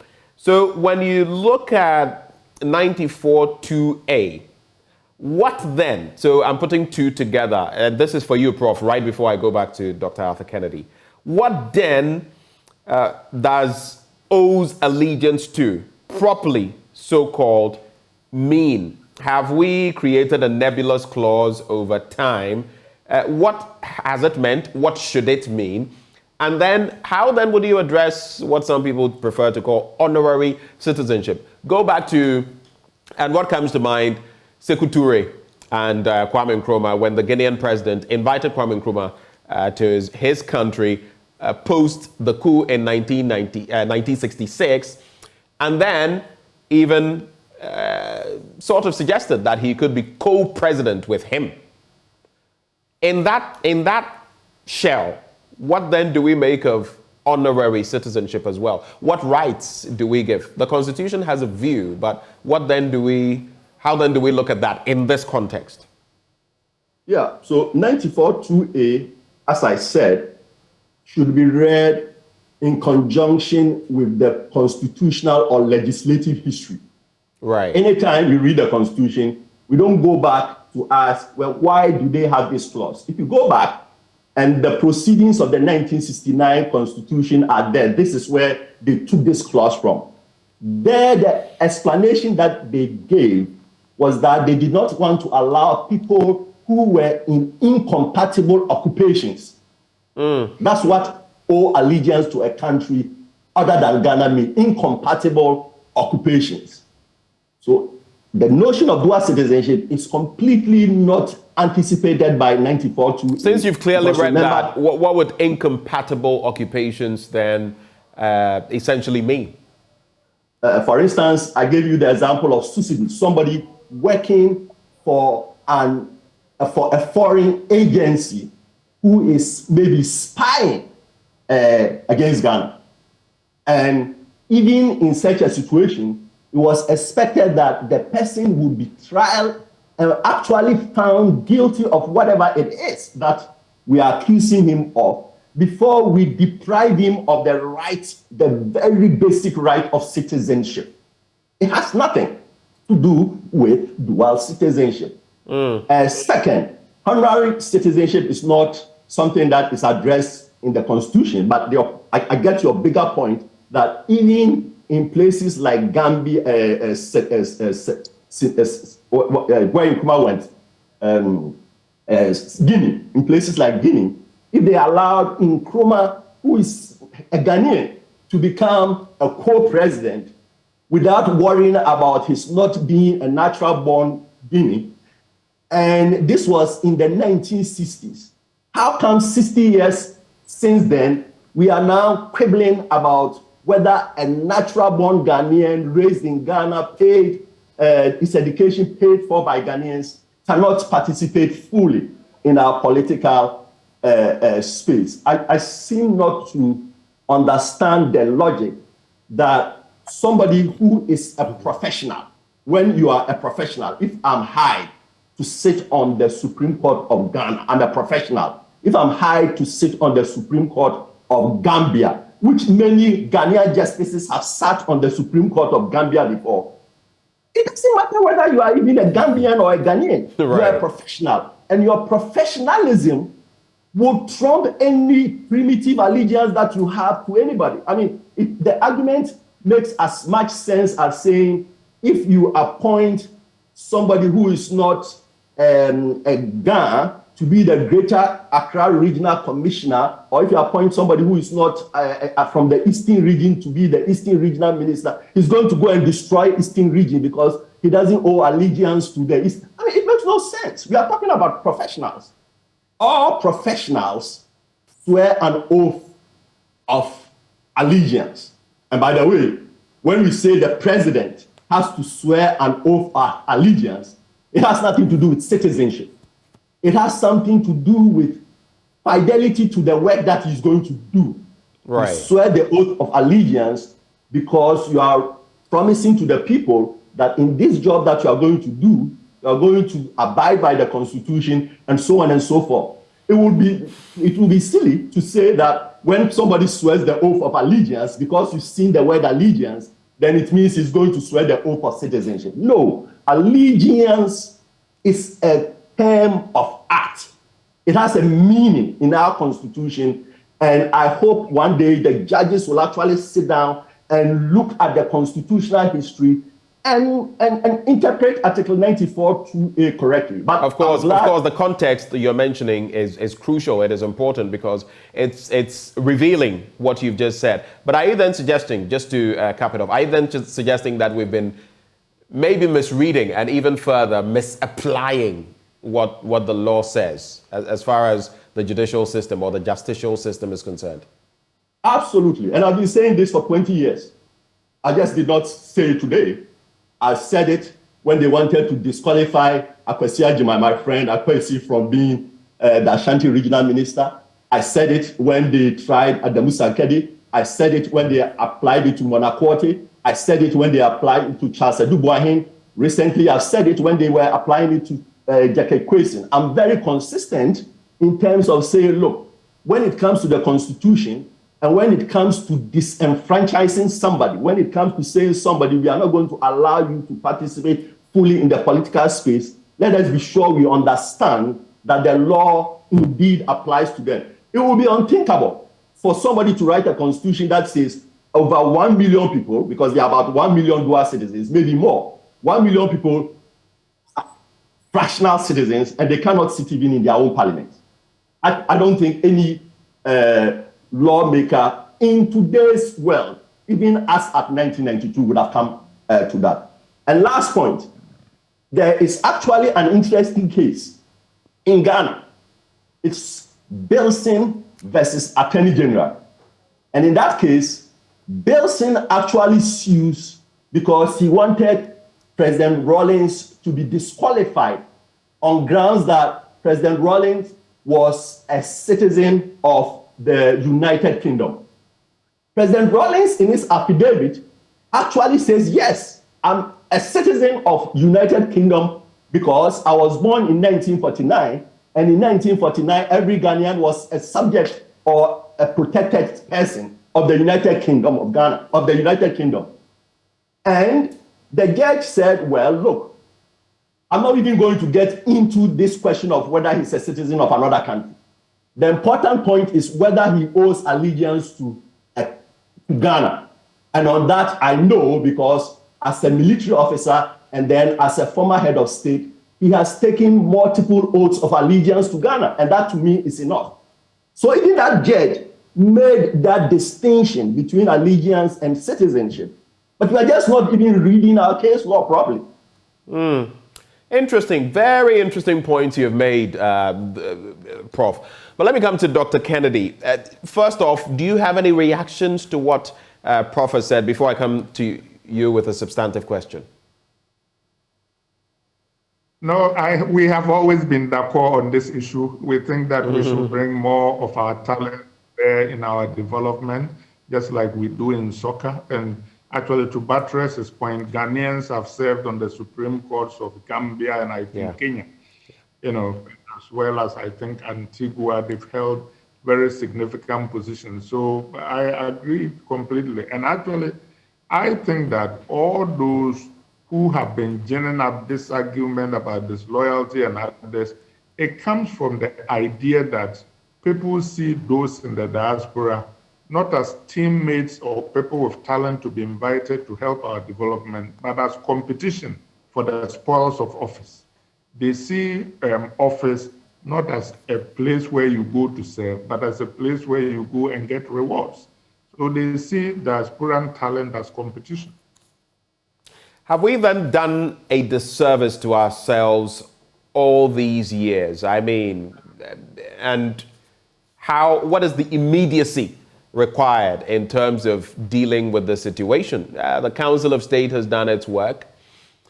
Parliament is now going to sit and look at this. It's interesting because a member of Parliament, not the first, but a member of Parliament, and there was the member of Parliament as well, Toffee, who also got into a scrape on the back of citizenship, Ivorian citizenship, I guess. She has scaled that hurdle. But James Jachikwason, the member of Parliament for Asin North, has been barred from holding himself out as a member of Parliament, elected by the people. But he can't represent the people per what the court has ruled as of now. How much of a disservice have we done to ourselves on the back of this? And now that we are moving forward in terms of Parliament, what would be your expectations in terms of the speed with which we deal with this? Yes, we have done ourselves a lot of disservice. I think that Parliament should go ahead and do the natural thing that should have been done. I think we waited too long. I think this bill should pass, and we should commend people like Professor Asare, Lawyer Jenim Boateng, Kofi Boateng, and even the current speaker, who have all done very good work on this. But this should not be done in isolation. The law should be passed. I think ROPAL should be implemented. I think that ROPAL, in a certain sense, is even more fundamental than the dual citizen bill, but both of them work together. And third, we should also move to make sure that people with professional qualifications trying to come back to Ghana, whether they are medical professionals who have lived abroad and are clearly qualified and they are being made to jump through hoops, or legal professionals and others, we should make it easier for them to bring their talent to bear on our development.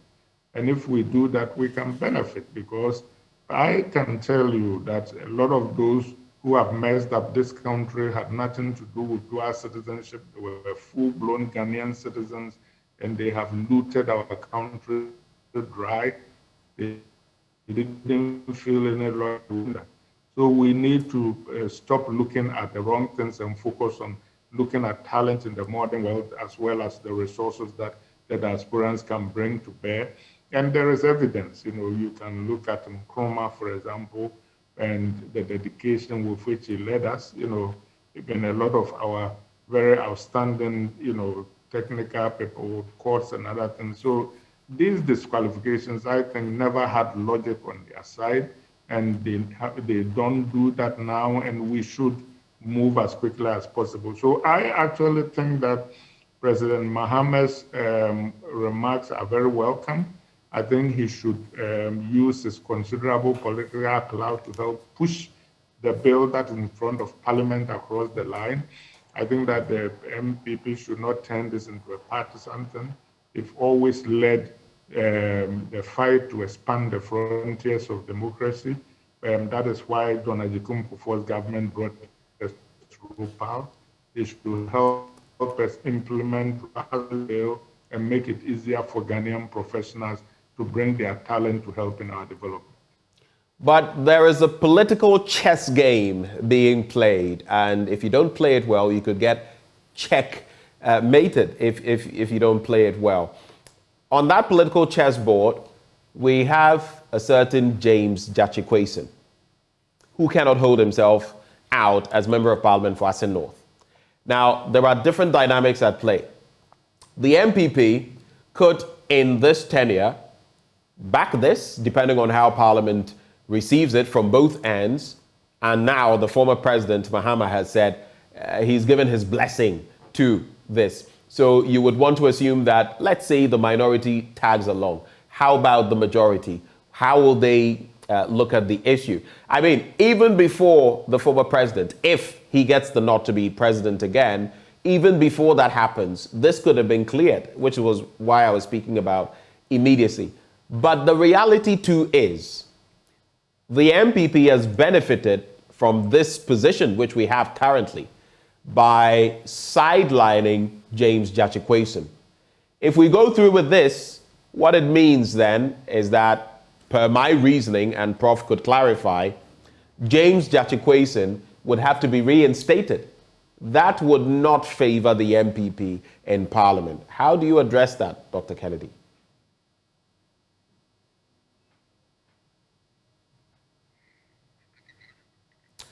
Unfortunately, the connection to Dr. Kennedy is patchy now. We'll try to get the connection better and see how it works. Doc, can you hear me now? Yes, I can. Did you get the question? I missed the end of it. You were talking about Mr. Kwason and his situation. Yes. So I was saying that the MPP administration, the members of parliament, could tag along with the NDC members of parliament because, after all, the former president has said this. So you would expect that the members of parliament on the NDC side would tag along. But how about the majority MPs? And they benefited from the system as it is with the sidelining of James Jachikwason. He's not to hold himself out as a member of parliament. He can't perform his functions. If they go along with this, and if this bill becomes, if it reflects in the law, what it means then is that James Jachikwason has to be reinstated, more or less. It wouldn't work in favor of the MPP in Parliament, would it? But I think I get the gist of it. I think, though, that we should not do short-termism. We should look at the long-term interests of the country. I actually think that Mr. Kwason's disqualification is one that should make every Ghanaian ashamed. The gentleman picked up forms. Somebody actually challenged his right to contest. The Electoral Commission was brought in to look at the issue. They, at that time, said that he had produced all the documents he needed to produce and that he was qualified to contest. He went ahead to contest and to win. So to go back and say that he was not qualified to hold office is really a stretch of the law, and I think that that was an injustice. But having said that, that is even picking tea leaves. I am looking at the broader situation of all these diasporan issues. Let us not do tit for tat, and these people did that, and Adam Sakande did this.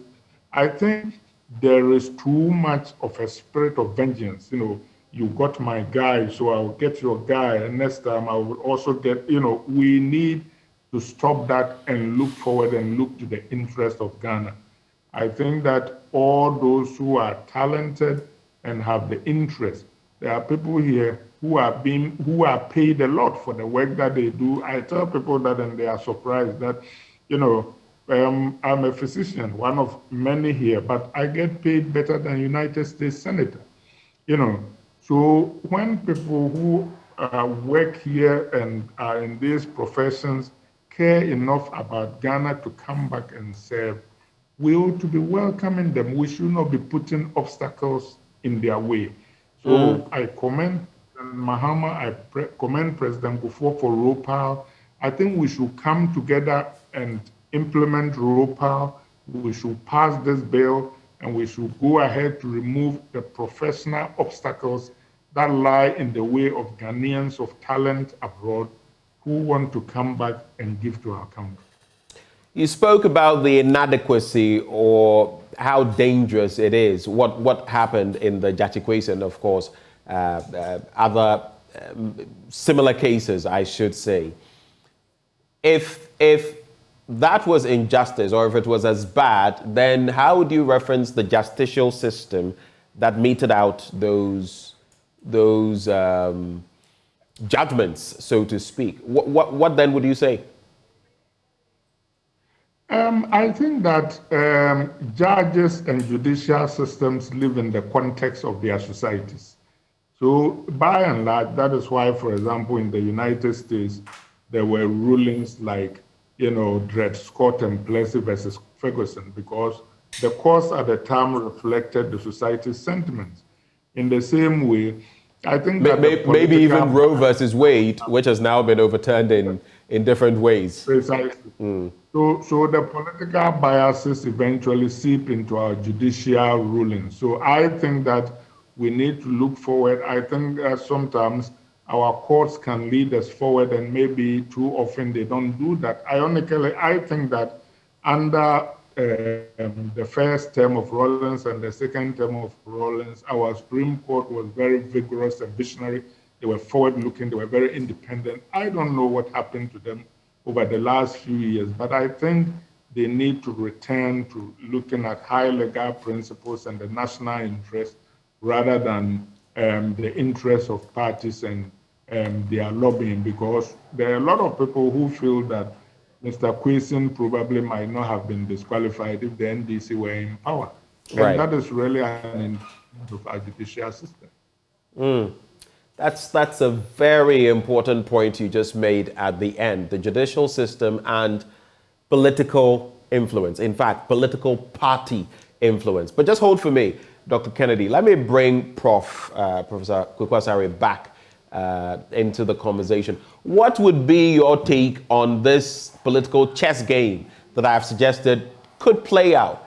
If this sees the light of day, if it becomes law even before the end of this administration's tenure, that would logically, unless you disagree, mean that James Jachikwason should be reinstated. And that, from what we've seen, whether it's voting on the e-levy or voting on the budgets that we've had and all of that, that could be problematic for the MPP. What's your reading of the situation, Prof? No, I don't read it that way at all, because. But is that a reality? Is that if no, we side with this, logically, would James Kwesi have to be reinstated? This law, when it passes, will not be applied. So it will not be retrospective? Second, are you saying it would not be applied retrospectively, and so it would not apply to James Jachikwason? Yes. Not only that, but his case is probably going to be resolved on May 17th, because the Supreme Court has set May 17th as the date that it gives judgment.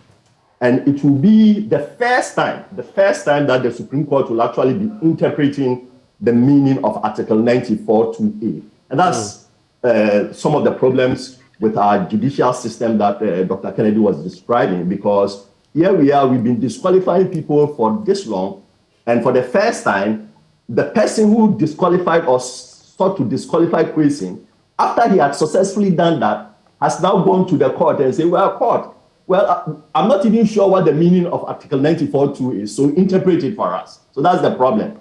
Hey, let us remember that... Before you go on, the May 17 ruling that you speak of, How important do you think that will be in this context and maybe even beyond? How important will it be? I think Parliament can do whatever it wants to do, irrespective of what the court decides on May 17th. So what is going to happen on May 17th is interesting. It may moot some of these issues if, for instance, the court properly decides that Article 8.2 and Article 94.2 do not mean the same thing. I don't know how the court can say they mean the same thing, because then why do we even have two articles? And in the case of Jekwesin, let us remember that whether it is Article 94.2 or Article 8.2, he's not affected because he's a person who has renounced his Canadian citizenship. He is not a dual citizen, and he doesn't owe allegiance to a country other than Ghana under Article 94.2. So I'm not sure that his case is the proper case for us to be talking about this. The question was that he, at the time of applying, he hadn't renounced his Canadian citizenship. But the Constitution does not say that. The Constitution does not say that at the time, when you read Article 94.2, it did not say that a person who applies to run in a general election. It says a person who is an MP. So the test is at the time of entering Parliament. At the time of entering Parliament, you owe allegiance to a country other than Ghana, even if we assume that allegiance meant dual citizenship. That's how we should interpret it. And in this case, he had applied to renounce his citizenship in 2019.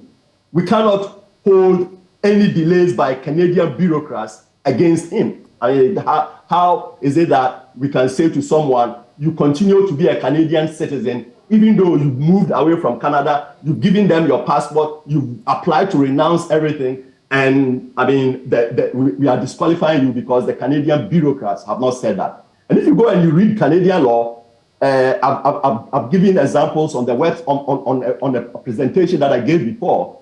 How do you renounce Canadian allegiance to Canada? Basically by going outside and saying, I renounce my allegiance. That's it. Yeah. Because they distinguish between citizenship and allegiance. And renouncing allegiance is not a formal process. It's just a question of what you yourself say. If in your mind you don't owe allegiance to Canada, fine. They can't interrogate your mind.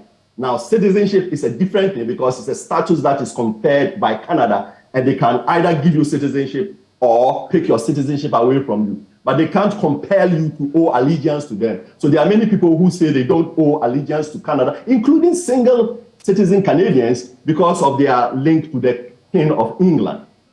So that is the point. This issue, by the way, is a bipartisan issue. You can see that I've cited people who have suffered under NPP, and I've cited people who have suffered under NDC. Yeah. So it doesn't wear any political color, and so we must view it at that. I'm glad His Excellency, the former president, mentioned that he sides with the bill and is interested in the concept, in the substance. He substantively agrees with what it is that the bill is seeking to do. And we must not forget, if you go back to July 2019, the current president himself also said that he's interested in bringing a bill to Parliament that will allow dual citizens to hold public office. So there's bipartisan support for the bill. The president supports it, ex-president supports it, NDC people have suffered, NPP people have suffered. It is not in the interest of Ghana. We must set aside our personal interest and so on and come together and finish the job that was started in 1996 when we allowed Ghanaians to hold dual citizenship.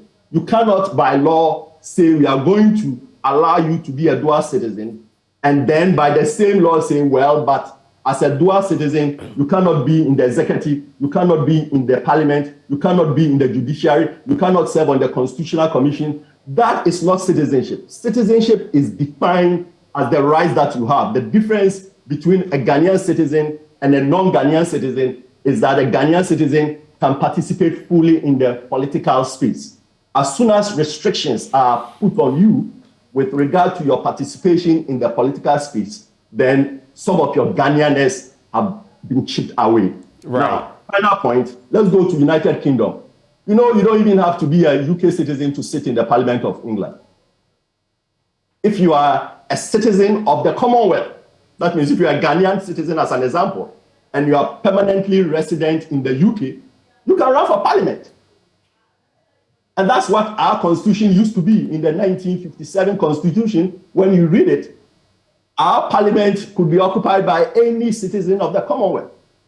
If you look at people like Geoffrey Byng, who was the first Attorney General, he was from Scotland. If you look at Speaker Akiwumi, he was then, of course, Gold Coast, but also he was also a Nigerian. And so on. So we have gone away from our heritage and we have introduced too much pettiness into our politics. And as I said, the pettiness of exclusion. Anytime you are excluding people, you are denying yourself of the benefits of inclusion. And so I'm going to conclude on 4 key grounds. Number 1, for liberty, from a liberty point of view, we must include all our citizens. Number 2, from an economic point of view, we cannot afford to exclude those who send remittances. And if we are thinking about issuing diaspora bonds, you cannot go to the US or Canada or UK or Nigeria and say, hey, we want you guys to buy our bonds. But guess what? We don't think you are loyal enough to sit in Parliament. We don't think you are loyal enough to be the chief fire officer. It makes no sense.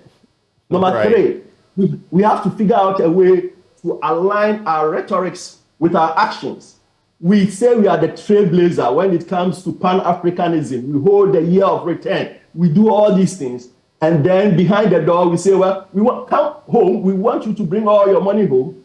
But when it comes to political participation, we don't trust you. Why would you trust their money, but not their participation in your political space?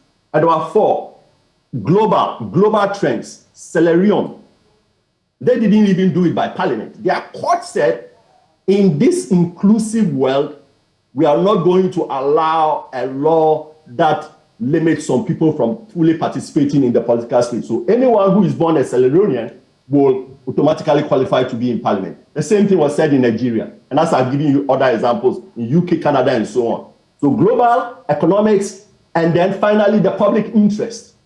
The brain trust of this country, because we are a net exporter of skilled labor, resides outside the country.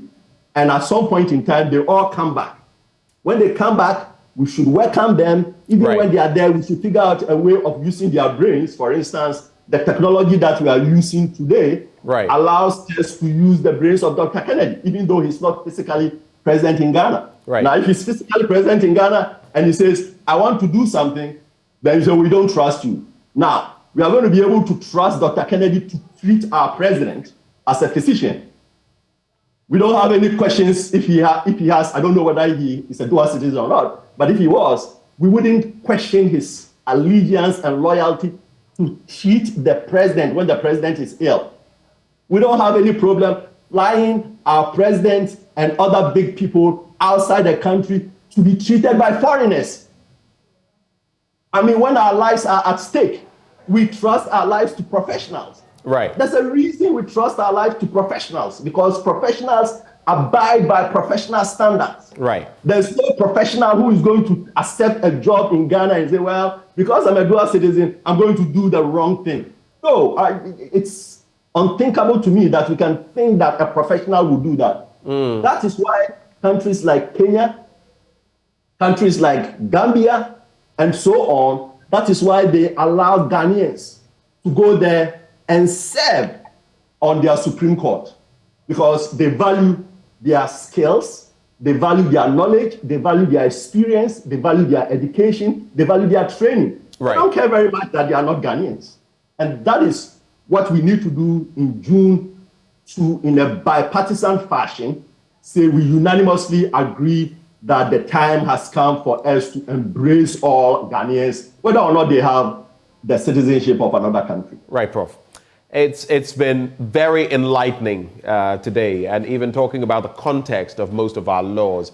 That is crucial, and it's a very important point you've made ahead of May 17. Your final words, Dr. Arthur Kennedy.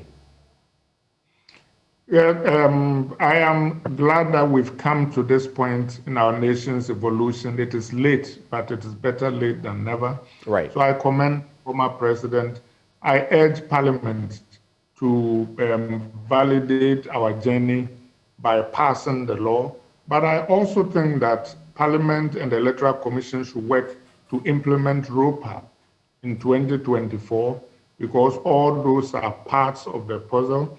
And as Prof has said, we should find ways of making sure that professionals who are returning to give us our skills can find the welcome mat. It is inconsistent for my Black American neighbor to be wooed by Ghana to become a citizen, while the same country is trying to deny me my rights as a citizen. It just doesn't make sense. And that is why a lot of African countries are leading the way. We are the trailblazers of Africa. We should follow, we should have been leading. You know, actually, Senegal has gone to the point of creating diaspora seats for its citizens abroad to represent them in parliament. And as Prof has made clear, and I have made clear, a lot of African countries do that already. South Africa, Nigeria, Cape Verde, Sierra Leone, Senegal. So we are too late to the party. We should join it and join it happily in a bipartisan, generous, positive, forward-looking spirit. I thank you for the opportunity. And we thank you. Of course, the former president, 2 days ago, former President Mahama saying a country's human resource is its best resource. We happen to have 3 million of our citizens abroad, and then he expatiates on the need to allow these people to also serve.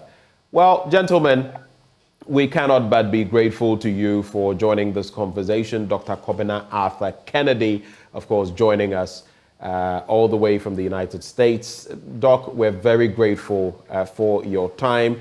And he, by the way, is a member of the MPP. We also had Professor Kweku Asari, a D&D Fellow in Public Law and a CDD Fellow in Public Law and Justice. Prof, we're grateful for the education today. Thank you so much. I appreciate it. Thank you, Doc. Thank you, Prof. And do have the best of the day. Now, back on the AM show, you can see in the background, we have that because up next, we're going to be telling you about what is happening in some of our basic schools. In fact, it's the second season of Ghana's Schools of Shame. And today, we'll be taking you all the way to Bimbela, where there is an inadequacy of furniture in our schools. That conversation will be spearheaded by Bernice Abubeidu Lanza, and it is up next on the AM show.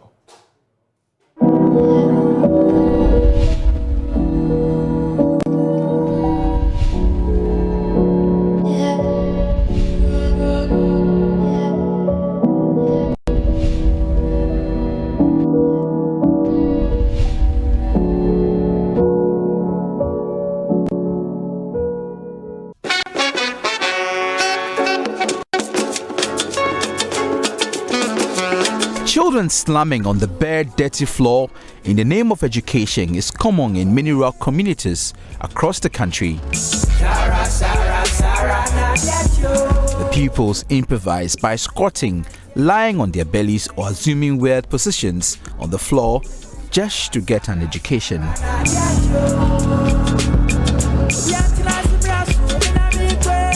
The Bakwaba Primary School in the Nanumba North District of the Northern Region is one of the schools with a furniture problem. About 6 classes sit on the bare floor to study. For many years, the nursery, kindergarten, all the way to primary 5 do not have furniture. The problem is bigger in the Northern Region. About 213,252 children are without furniture, and that is according to the Africa Education Watch. Children show up to school in clean uniforms but get dirty in less than 30 minutes upon arrival. Odanjo Gifty is a primary 5 pupil. To get access to a desk, she comes to school very early in the morning. The furniture situation here is based on a first come, first served basis. but she is not happy losing hours of sleep because of furniture. Gifty found a way to avoid lying on the floor to write, but she's not happy that her colleagues lie on their bellies to write. Government blood of Ganangakite. The gun can enter. Debayadan school Kakatange. Ali lack of one young Kanga, Ipum Bimena, never couldn't do the Ruchinawa. Bokakamu Kakatange. Uniform back by uniform, but the gun can enter. At this point, tears cloud her eyes, and shortly after, all emotion she had bottled up finally let loose. Ali me bakasala kana ma akpa uniform baka hunga nkakataka utaya do to kwa mo ko tsani na ali tla gbi ko go uta gbate. She had endured enough of the humiliation. Her teacher, Janet Tijotap, who served as my translator, could not believe that the children are so affected by the furniture situation. She also shed tears. During the rainy season, whenever it rains, it links from the up there.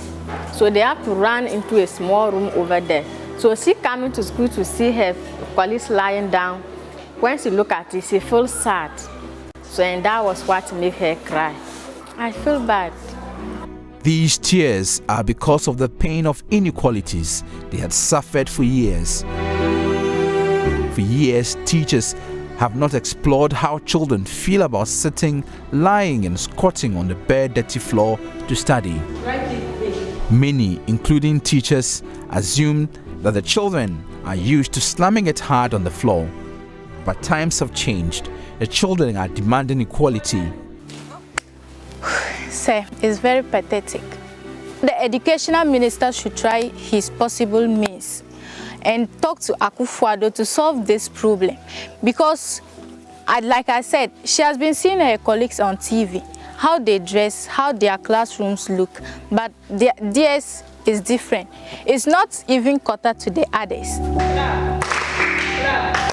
In 2021, data from the Ministry of Education indicates that about 956,000 KG pupils, representing half of the national KG population, and 1.28 million pupils in primary schools lack desks in schools. Community members of Bakwaba say they have been supporting their children the best way they can. An NGO in education, School for Life, brought them together to ponder over the affairs of the school, to implement a project called Citizen-Led Educational Accountability Responsiveness, which aims at getting the community to hold the government accountable.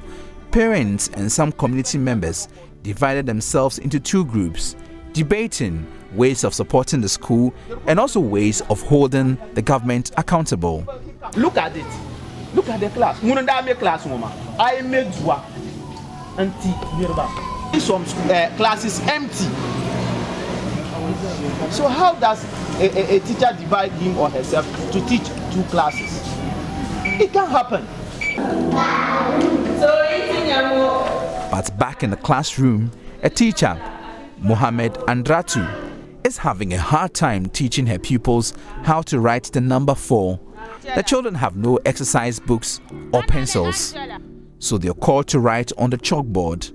Andratu says it is indeed exhausting teaching children without basic learning materials. It's not easy. Our major challenge is just furniture. Some of them are lying down. The time you realize, some of them will be sleeping. Sometimes you'll be teaching. You see other people, other students playing football outside because there are no furniture in the class. So the space is just like that. So we find it difficult to control them. Sometimes they will be playing. When they are playing, you can't control them.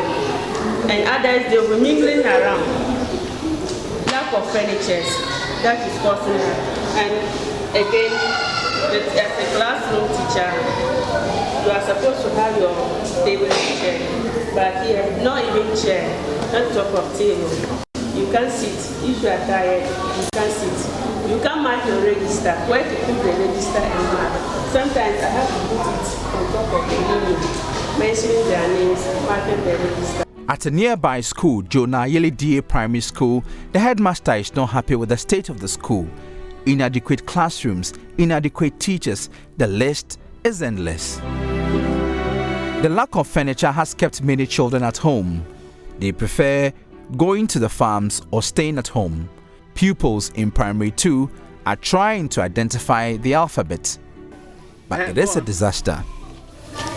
A, B, C, D, E, F, G, H, I, J, K, L. This is the effect of not having enough teachers. The director of School for Life, Widat Saibu, is not happy with the situation. It makes me sad, very sad, because when I go to the communities and look at children really struggling to just acquire basic education. In the northern region, most pupils have only 35% of the trained teachers they need. About 30% do not have schools nearby. A lot of injustice, because a child born to a household that is poor means that his or her fate is sealed. And government, the essence of government is to ensure that these children, regardless of where you are born, you have the basic services, or you have access to basic services required to acquire decent education. There are about 2.3 million children in Ghana's public basic schools who lack furniture. The Ministry of Education in February promised to send 40,000 desks to schools.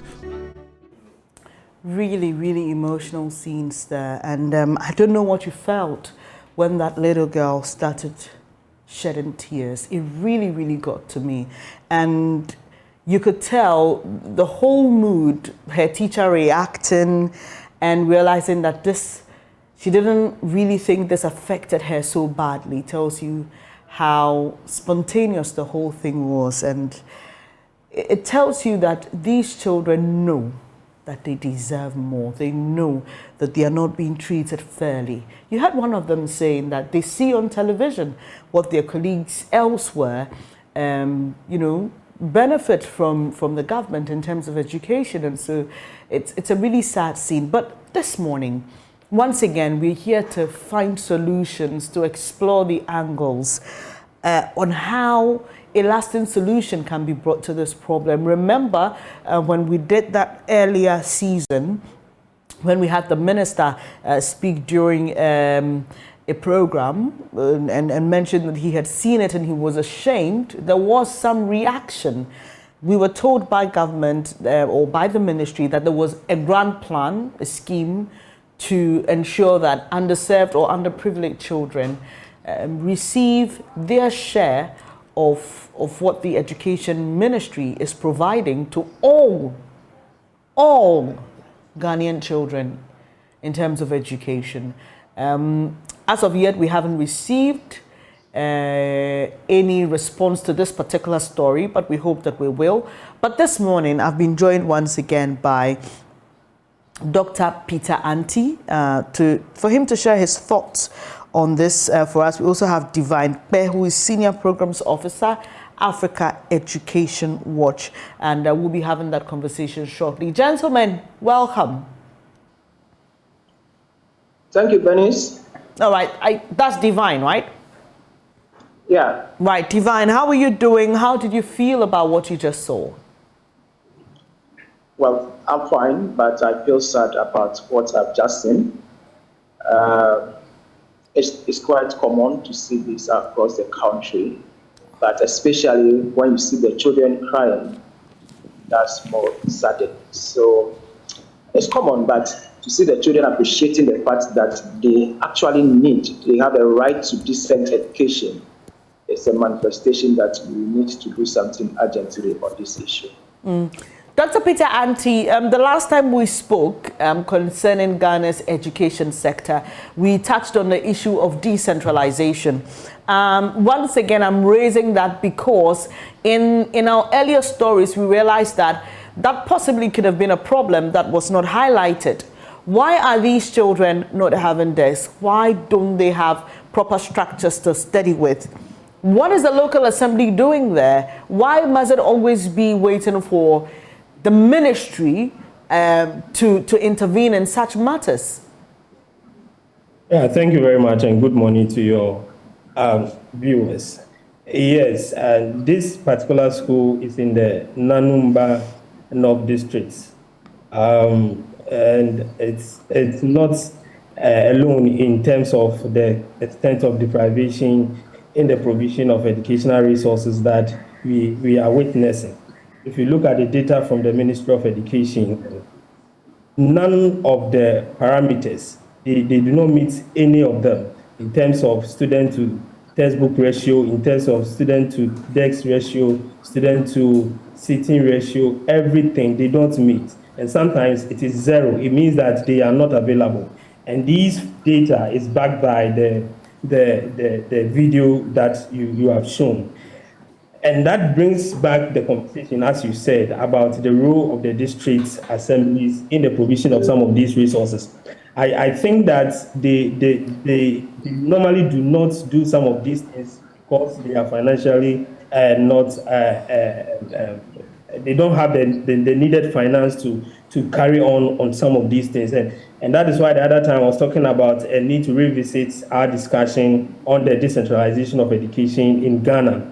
For me, I think that we might not need a full decentralization policy. We need a partial one so that there will be some sort of moderation in the way that education provision is carried out in the various districts. But by all means, we need the district to have some sort of financial muscle to be able to address some of these issues firsthand before the problem is escalated to the higher offices. This needs to be done. They can set aside some sort of revenue or income, generate some kind of income, and address some of these basic needs that these kids need in terms of provision of desks, provision of 1 or 2 textbooks, provision of fixing of infrastructure, and all those things. I think that if we are able to organize the district assembly in a more forceful way in terms of policy direction, they should be able to do some of these things. And I reach the point that we need some sort of partial decentralization in the provision of educational resources in some of these districts. And the data from the ministry is clear. You look at it and you wouldn't be surprised. Some of the pictures that we are seeing on TV, JoyNews. So this is it. The ministry accepts and appreciates that many Ghanaian children in rural communities do not have chairs to sit on. They don't have textbooks. They are literally stranded when it comes to education. Some of them study under trees. That the ministry knows. But the question is, does the ministry appreciate the urgency of the matter? Does the ministry see this as a priority in terms of the other issues that affect the education sector that also need to be addressed? I think that's the question here, right? Do you get a sense, Dr. Anti, that this is a matter of priority for the education ministry? Well, for me, I don't think it's a matter of priority. You see, let me put this discussion in some context. If you go to the Ministry of Education, if you go to Ghana Education Service, they have what they call quality variables.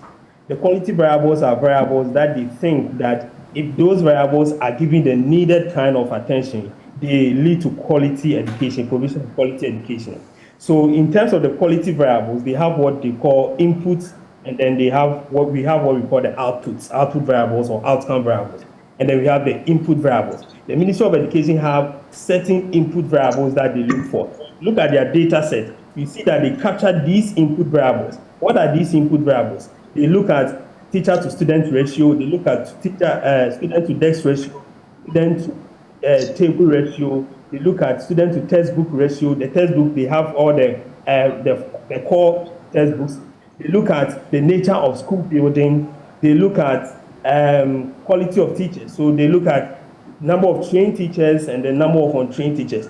So these variables, these things I mentioned, are things that the ministry thinks that if these things are put in the proper perspective, if they are provided, the students are enjoying quality education. Then, of course, we look at the transmission of these input variables into outcomes or outputs, which would be the performance that the students are exhibiting right after school, showing numeracy skills and literacy skills, and then whatever happens after they have left school. But if the ministry thinks that these are variables that are important, their focus would first and foremost would be the provision of these things that they have already captured as variables that provide quality education. And that is why I'm saying that I don't think they believe that provision of these things will lead to the provision of quality education, because their data shows that most of these schools, the districts in question, they do not have the needed input variables that mean that they are being given quality education. And if they have not done anything about it since time immemorial, and maybe we're not limiting it into maybe a particular government or whatever it is, it's been there for a considerable period of time. So if they have not been able to do anything about it, then it means that it is not a priority. I wish that the ministry, by maybe when you enter the ministry as a Minister of Education, you have access to this data, and then we measure your performance based on the number of schools that you've been able to transform in terms of these variables, where they were and where they are now. If you are able to do that, then that means that this is your priority. But as it stands now, I don't think that is the priority of the ministry to ensure that these schools that are deprived in terms of the resources that they need to be able to access quality education, they don't have any plans to give them the needed resources. Let me find out from you, Divine. You have done a lot of work in this sector. You are on the ground, in touch with what's happening. What is your appreciation of the true cause of this? Because in our earlier conversations, some had suggested that probably because these children come from deprived areas and deprived communities, there's some form of neglect. But others also suggested that it is possible that their plight may have not come to the attention of the Education Ministry as a whole. But we know that the statistics are there, the information is there, the ministry has it. So what do you think, or what do you believe is the reason why these children are still, in the situation that they find themselves? Yeah, Benny, it's right that the ministries are aware, because whatever data we are using is right from the ministry's own MS data. So awareness at the policy level, that is so high, it is already existing. The challenge is about the resources to address that. I agree with those that are saying that we haven't prioritized the education of those in underserved communities. Because if you look at it, the way we finance education, we do not adopt the equity approach. In Ghana, we spend 3 times more on 20% of children from the high-income household compared to those from poorest high-income household. So there's a lack of equity in adoption of our education financing. Once you adopt the wholesale approach, you are going to disadvantage this kind of children. So there's a need for us to get back to the drawing board and look at how we can adopt equity-based approach in our education financing. So the equity-based approach, it can take different forms. It can be gender equity, but this specifically, we are talking about the poverty dimension, so that you look at those that are in underserved communities, and you can have dedicated education financing policy to address the peculiar needs that they have. But if you lump all of them together and want to address the issue, you are again going to channel more money to those that already have. So that is a very important point to make, that we need to adopt equity-based in our education financing. Not until that, we will continue to think that we are putting in money into education. But at the end of the day, it is adding value to some children more than those that actually need the money.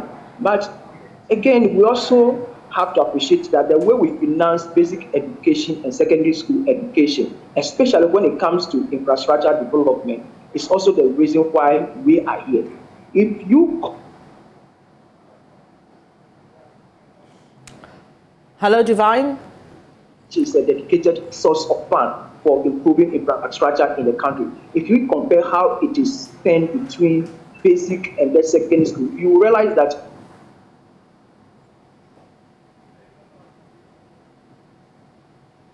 well, I was hoping to... Okay, right. Just for instance, in 2014, capital expenditure, which is the budget in line for improving infrastructure.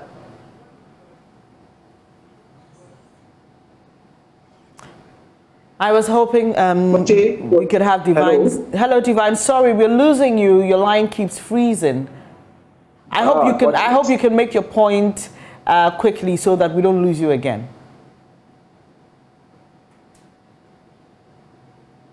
And we did. We'll try to get Divine's line properly established, and he could conclude his thoughts there with us. I'm told he's back. Sorry, Divine. I was just asking you to try and conclude briefly so that we don't lose you again. All right. Sorry about that. I'm extremely sorry about that. But let me go to Dr. Dr. Peter Anti. Forgive me. Stephen keeps coming to my mind, a former colleague. Dr. Peter Anti, this is where we are, 2023, in Ghana, considered a very, dynamic, considered the beacon of democracy development when it comes to this part of the world. And we are still struggling with something as basic as this, providing furniture and good spaces for children to study and learn in.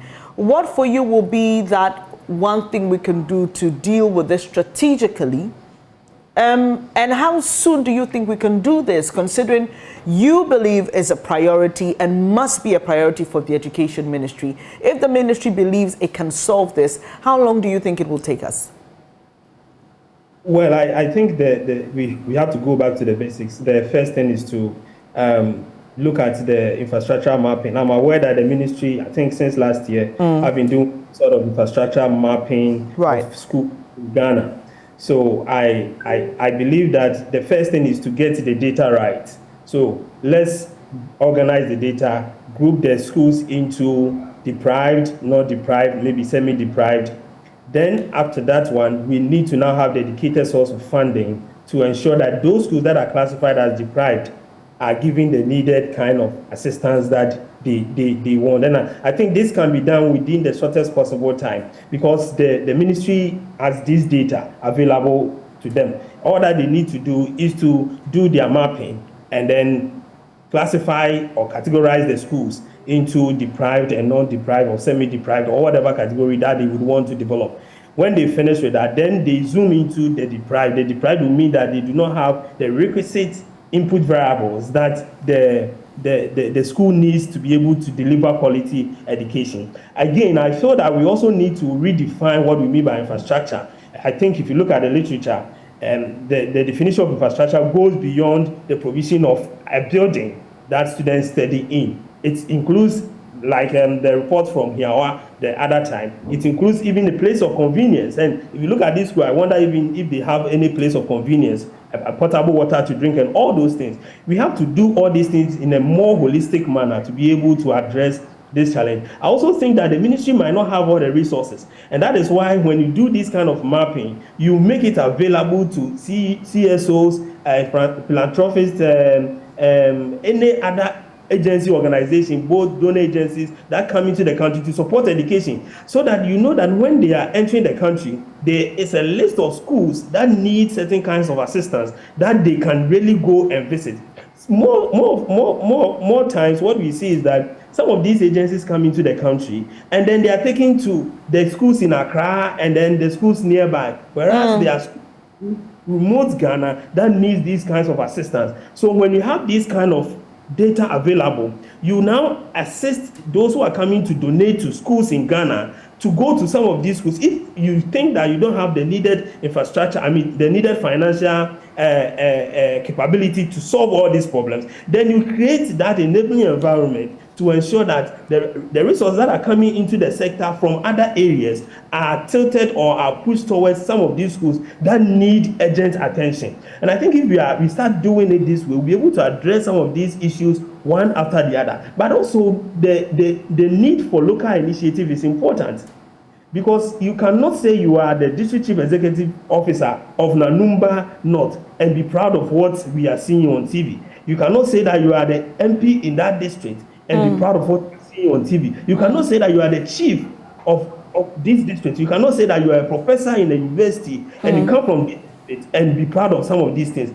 The local leadership needs to come up strongly. They need to mobilize and ensure that the little things that they can do to provide some sort of education to their local people, they are able to do so. So this is something that all hands should be brought on board.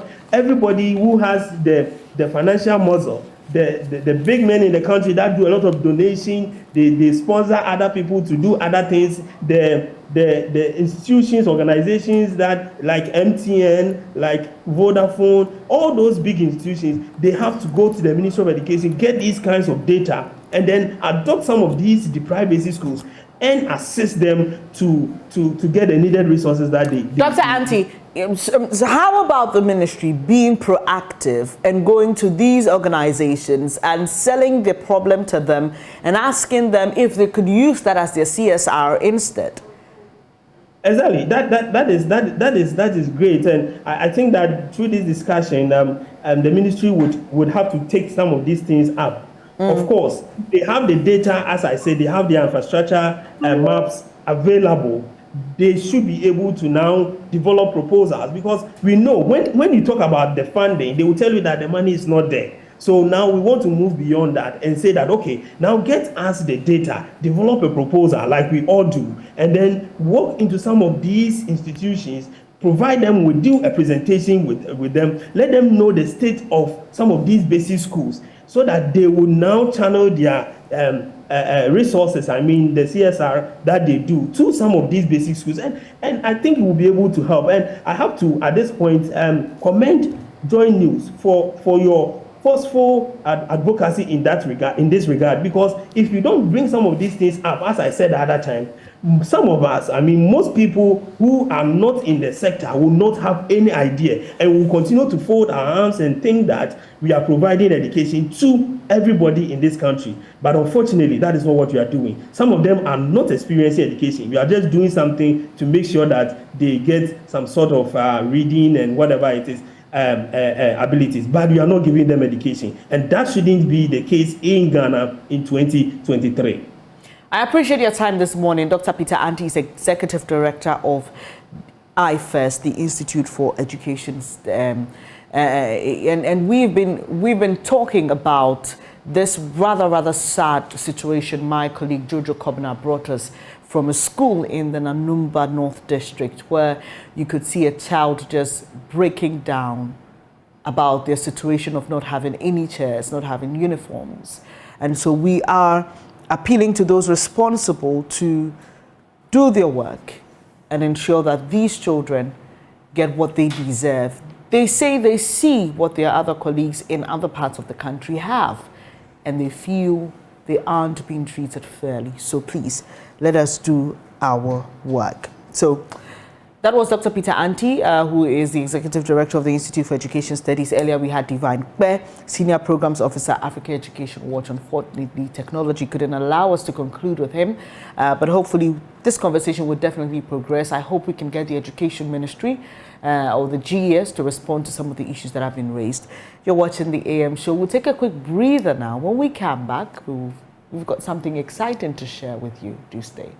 Thanks so much for staying on the AM show, where we always have something exciting and new to share with you. Well, before I say anything, how many of you, or have you ever eaten bread in the last 3 days? I have. Now, today we have two special guests who will be talking about a campaign that is aiming to promote a healthy and nutritious lifestyle. That's baking with soya flour. Have you heard of that before? Well, welcome Ndidi Fojo, and he is from the Little Cow Consulting Limited, or she rather, I beg your pardon. is from the Little Cow Consulting Limited, and Joshua Jimfi is with Bread Boutique. Hello, lady and gentleman. Thank you so much for joining me. Thank you. Soy flour for bread and more. But this actually doesn't look different from what I see on the shelves. Yes. What is the difference with soy flour and why is it important? All right. Thank you very much for having us here. We have been running the soy flour campaign for the past 2 years for the American Soybean Association and the World Initiative for Soy and Human Health. The overarching objective is to encourage nutritious diets that incorporate soy. And we've been focusing on soy flour because bread is a staple in most Ghanaian homes. Almost everyone eats bread at least once a day. And it's important that it's nutritious and it can deliver the right set of nutrients you need for the day. So incorporating soy flour into your bread helps you reach that. Then you highlighted that it's not too different from what you're used for. It's the content and then the texture and the nutritional value it offers you that makes it different. So it's not visibly different, but when you consume it, it has a wide range of benefits for you. So that's why we're here today. And so far, what has your work in Ghana been like? Are people warming up to the concept of using soy flour? Okay. So from last year, we interacted with about 61 bakers. We took them through a training. We called it the Baking with Soy training, where we teach them how to properly incorporate soy flour. And from what we heard, it's not entirely new to them. They just didn't know the right steps to go through. Some of them use more traditional crude methods of incorporating soy flour. So it's not entirely new, and a lot of people know the benefits of soy. I mean, in the baking industry, but for the consumers, for some of them, it's still new to them. So I think the message has been well received so far, and there's still a lot more to do in educating people and dispelling myths and misconceptions.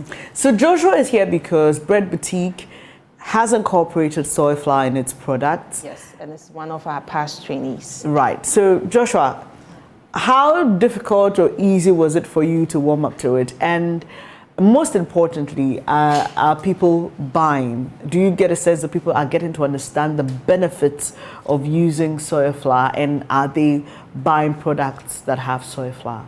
Yes, initially, people they are not actually getting the concept because of the mindset people are having about soy. But having had a few of a sampling, a lot of people are now buying into it. And we are even educating more bakers to buy into the use of soy flour because of its health benefits and the yield it gives when you add it to the white flour. Okay. Can you tell us about it? Because I want to know, like, practically, how does it help you as a baker, both in terms of how you process what you make and the gains? All right. You know, usually if you use the normal flour, the shelf life of the bread it's not that much. But when you add the soy, it makes it take some number of days. It extends the lifespan. The shelf life of the bread. And it's also improved the texture of the bread. And it's improved yield as well. For instance, if I'm using about 4 kg, I'm supposed to get about 8 loaves. When I add about 10 grams of the soy flour, it gives me about maybe 10 or 10 and a half loaf. Okay. So I get additional 2.5 loaf on it. You know, we all do business for money. Expecting returns. Expecting returns. Of course. So I'm sure ANDD people can reach you later if they want more, especially on how to use soy flour, where to get it and all that. But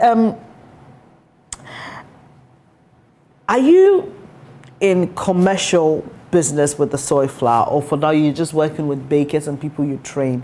Can, for example, if I bake at home, I do sometimes, and I think that, okay, I want to buy soy flour, can I just get it off the market?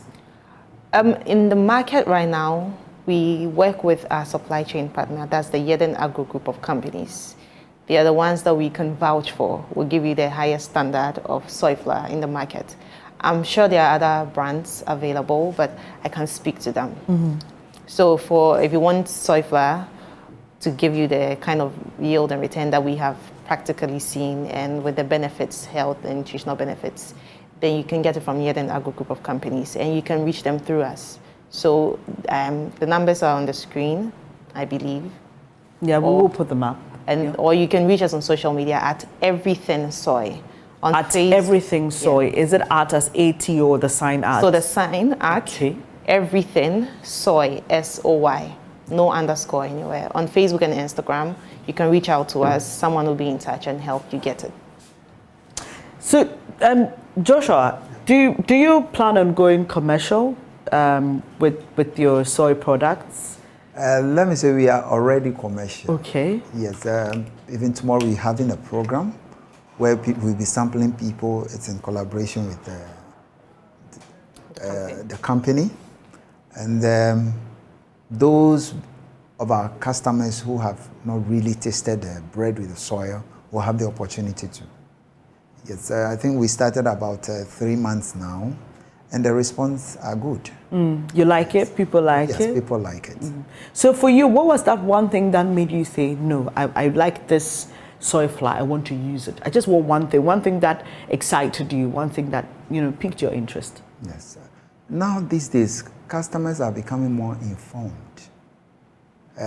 People are very conscious of their health. Just eating the normal flour, a lot of people are shying away from it now.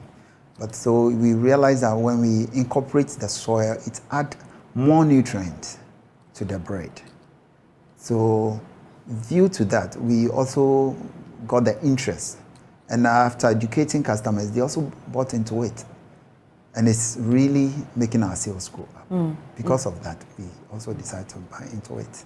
So let me just find out from you, how do you hope this campaign, because this is a joint campaign you're working on, how do you hope it will impact the general populace and affect healthy lifestyles?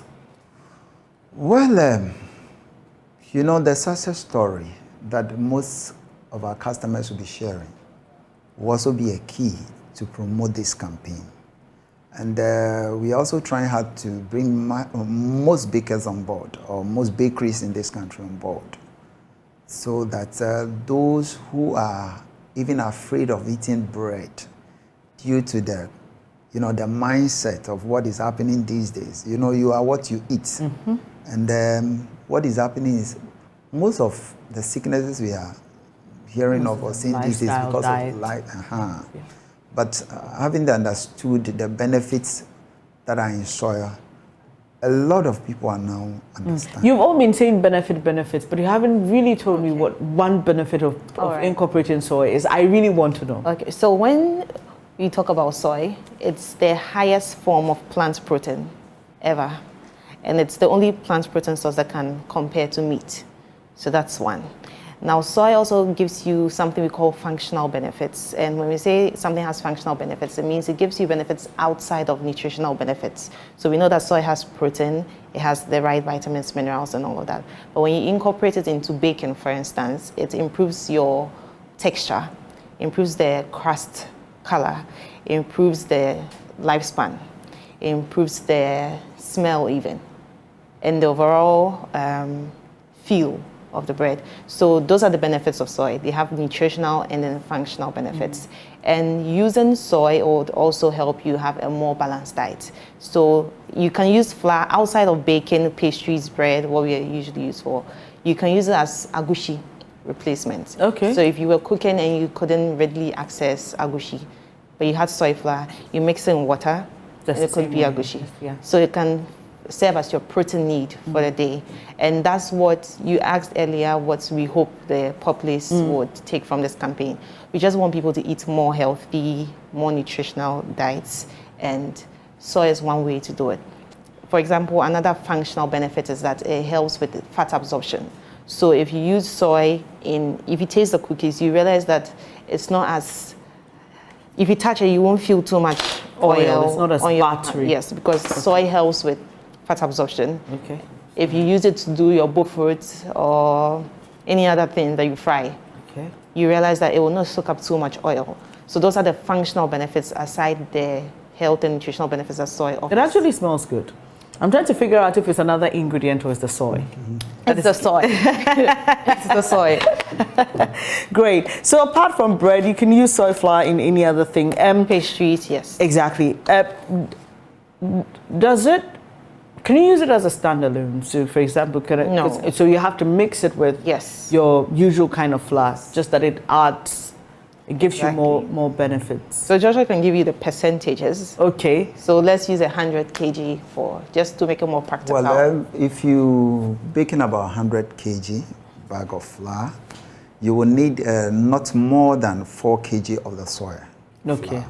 Okay. Yes. If it's too much, the bread will not rise. All right. Okay. Yes. So it's important, and that's why you're rolling out, and you just an educational campaign, and that's why it's important that for those of you who bake, or for those of you who are interested in using soy flour the right way, you should contact Ndidi, and she just put their handles on out here at everything soy. At is the sign.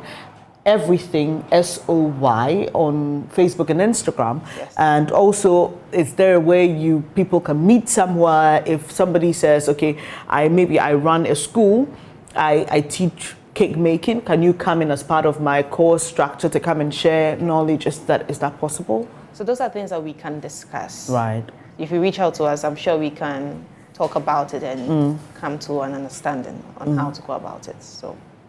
Great. I'm really excited about this. I love cooking, so I will experiment. I have some soy flour for you. All right, thank you. I'd have to do my personal experimentation. Yes, and share your testimonial online. Exactly, exactly. And Joshua will be helping me with the with all the figures and what I need to do. So I can use it for cakes, right? Cupcakes, it works. Okay. All right. Thank you so much, Joshua and Ndidi for being here today. And they've just been sharing with us this very, unique feature of soy flour and why you should incorporate it in your cooking. Is there anything you'd like to say? Any last words? Yes. So tomorrow at the Bread Boutique, Spintex, UPSC and Dansuma branches, we are having some sampling activations, and we are asking everyone who lives around these areas to come and taste. You were going too fast. Please start again. Okay, so for everyone who lives around Dansuma, Spintex and UPSA, come to the Bread Boutique branches at these areas. We are sampling bread made with soy. We're calling them soya enhanced bread. Okay. Come and taste. Let us know what you think. If you like it, you buy it. Okay. I live close to Dansoman. So. Okay, we'll be expecting you. Yeah, I was just trying to see if I could open this quickly to let the viewers get the sense of the texture you're talking about, because, again, people are trying to be healthy. Dense bread is something, okay, this is quite light and airy. Yeah, okay. So come around tomorrow. Yeah. We'll have. When I take a break, Benjamin and I will sample ours and we'll come and give you feedback. Right. But thank you so much, Ndidi and Joshua, for being here. Wish you all the best with your activations tomorrow. Right, so Benjamin joins me shortly and we get interactive with you. Thanks for staying. Thanks for staying with us. Benjamin is back. It's now time to get interactive with you. The number to call 0302-211-691. We will be glad to take your comments on all we have discussed, Benjamin. Do you know what question I'm going to ask? Have you used soy in your cooking before? And if you have, what's your testimony? That's part of it. That's part of it. And it's also part of it. Yes, Call and let us know. Let us know. And then also, you can share your thoughts with us on this whole dual citizenship, public office conversation. It was a very, very interesting one. Very impactful. Very as well. revealing. Very revealing, because we learned a lot. And also the sad one about skilled school children.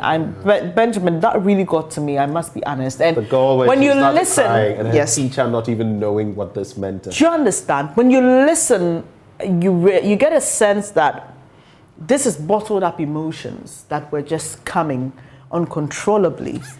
You get it.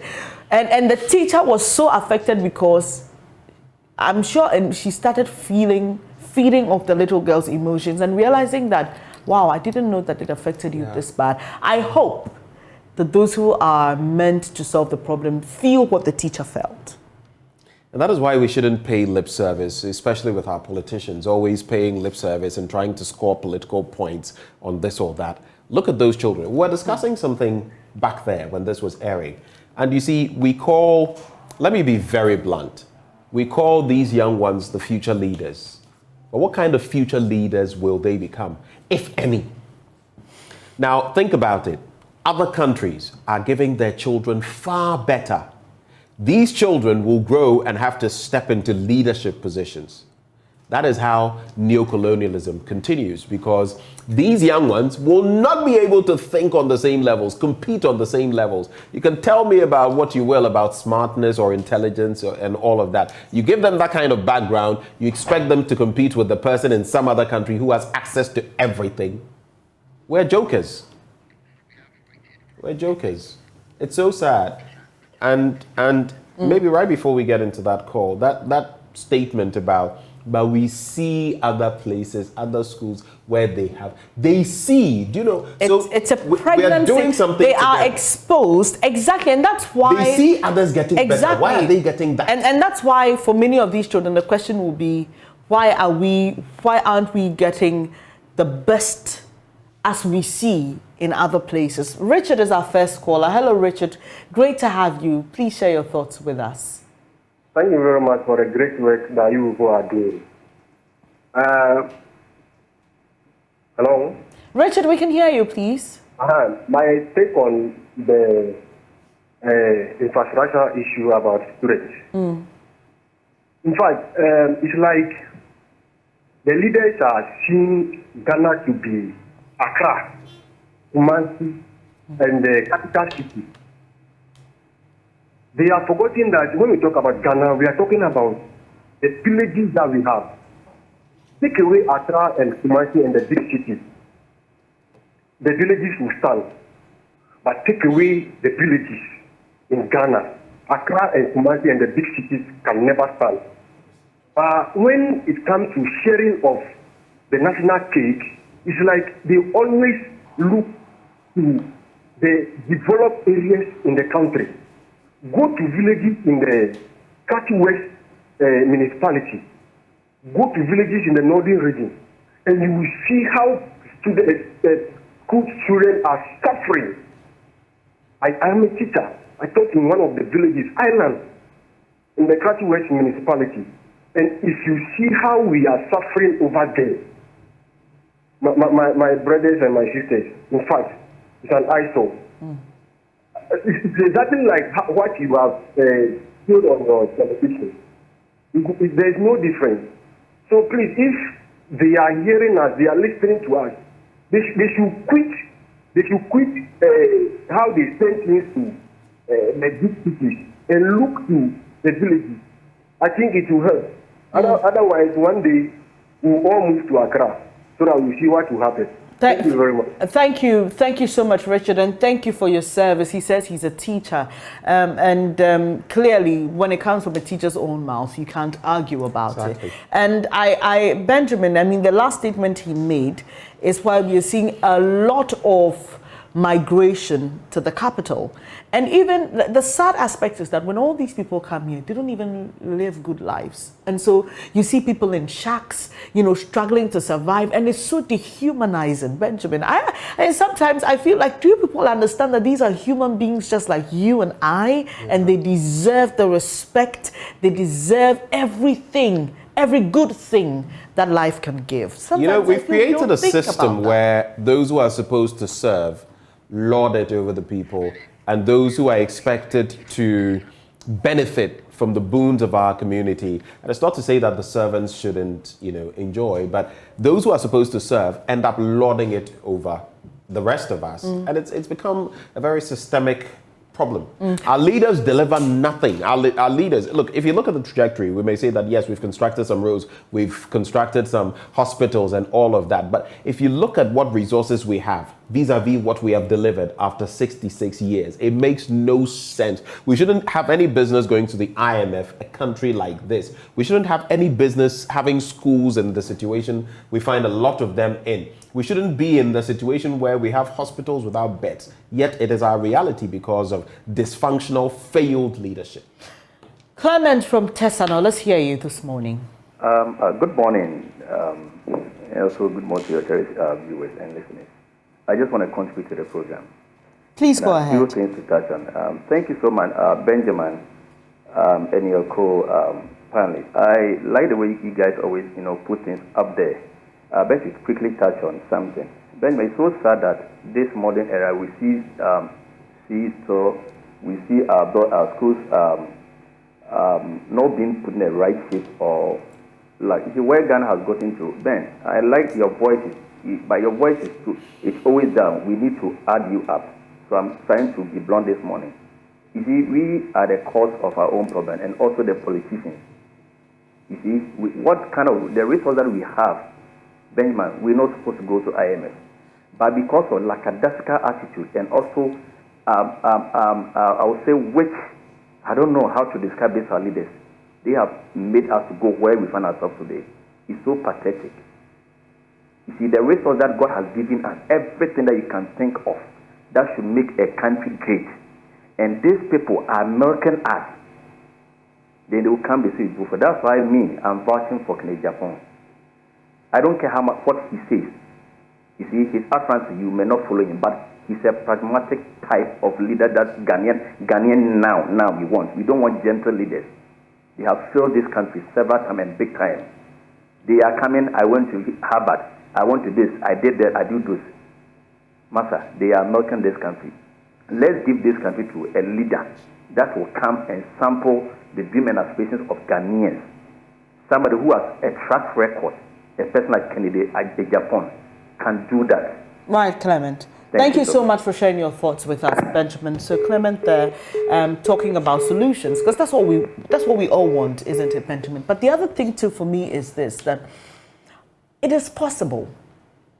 It is possible that people living in rural Ghana, who themselves may not be well-to-do, will have classrooms built to world standard, so that they would always want to be in the classroom studying and lift their communities out of poverty. And now that you mention Northern Ghana, I have to make this point. It has been systemic. Bernice, before independence, the northern sector of the country, the northern belt, had been discriminated against on different levels. During independence, same happened. Post-independence, we still are doing same to them. What crime have the people of the northern belts committed? It's been systemic. When they created the Northern People's Party, of course, there was a problem because you can't create a political party around ethnicity. But that was part of why, because they wanted something for themselves. Why are we still doing this to the people of the north? They are some of the most marginalized. The first one focused on Pandai. This one is Bimbila. Why? Sadly. Well, Samson from Isiama, you are our last caller. Let's hear you. Okay, good morning, and thank you all for the good work you've been doing.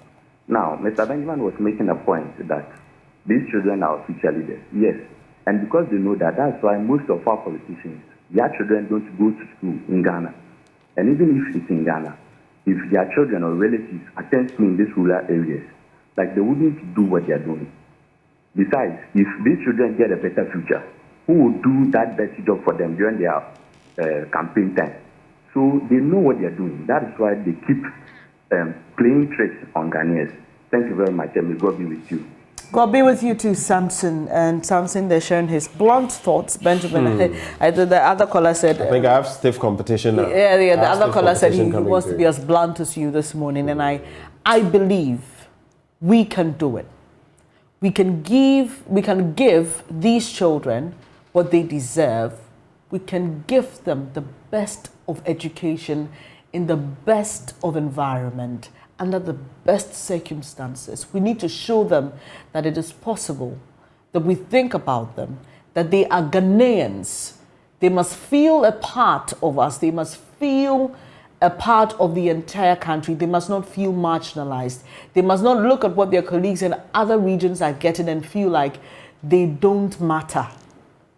We must begin to correct these things. Because, Benjamin, sometimes I fear the repercussions of some of these things. You see, sometimes we say, the repercussions are clear. Like unemployment, you do all of this, these things. eventually it comes back to bite you. They're a security threat. But you know, when somebody feels like I have been robbed, somebody feels like I must get my pound of flesh back, that is when you see, because sometimes what sparks conflict? Most of the times it's emotional things. Sometimes it has to do with a parcel of land, but most of the times because I feel like I haven't been treated fairly. And the worst is when the person feels I have nothing to lose. That's the worst. Exactly. They destroy everything because, hey, if I can't have it and everyone else will, then we might as well. It's a sad situation. And I just want, as we leave, that little girl crying, it should be like a scar on our minds. Conscience, yeah. On our conscience. That little girl. And the politicians watching, stop the plenty talk. Kasado. What kasasa? Kasakwa. Do something. Do something. Wow. Thank you so much for being a part of our show today. We leave on a very solemn note. Obviously, keeping that little girl in our hearts, and we hope that there will be a solution, not only for her, but we pray that the solution will spread to all other children who deserve the very best of education. I'm Bernice Abubedulansa, he's Benjamin Akakpo, and we've been serving you the AM show today. God willing, we are back again tomorrow from 6 a.m. till 10. Until then, it's goodbye, take care, do stay with us. We are your most credible news source. News Desk is up next.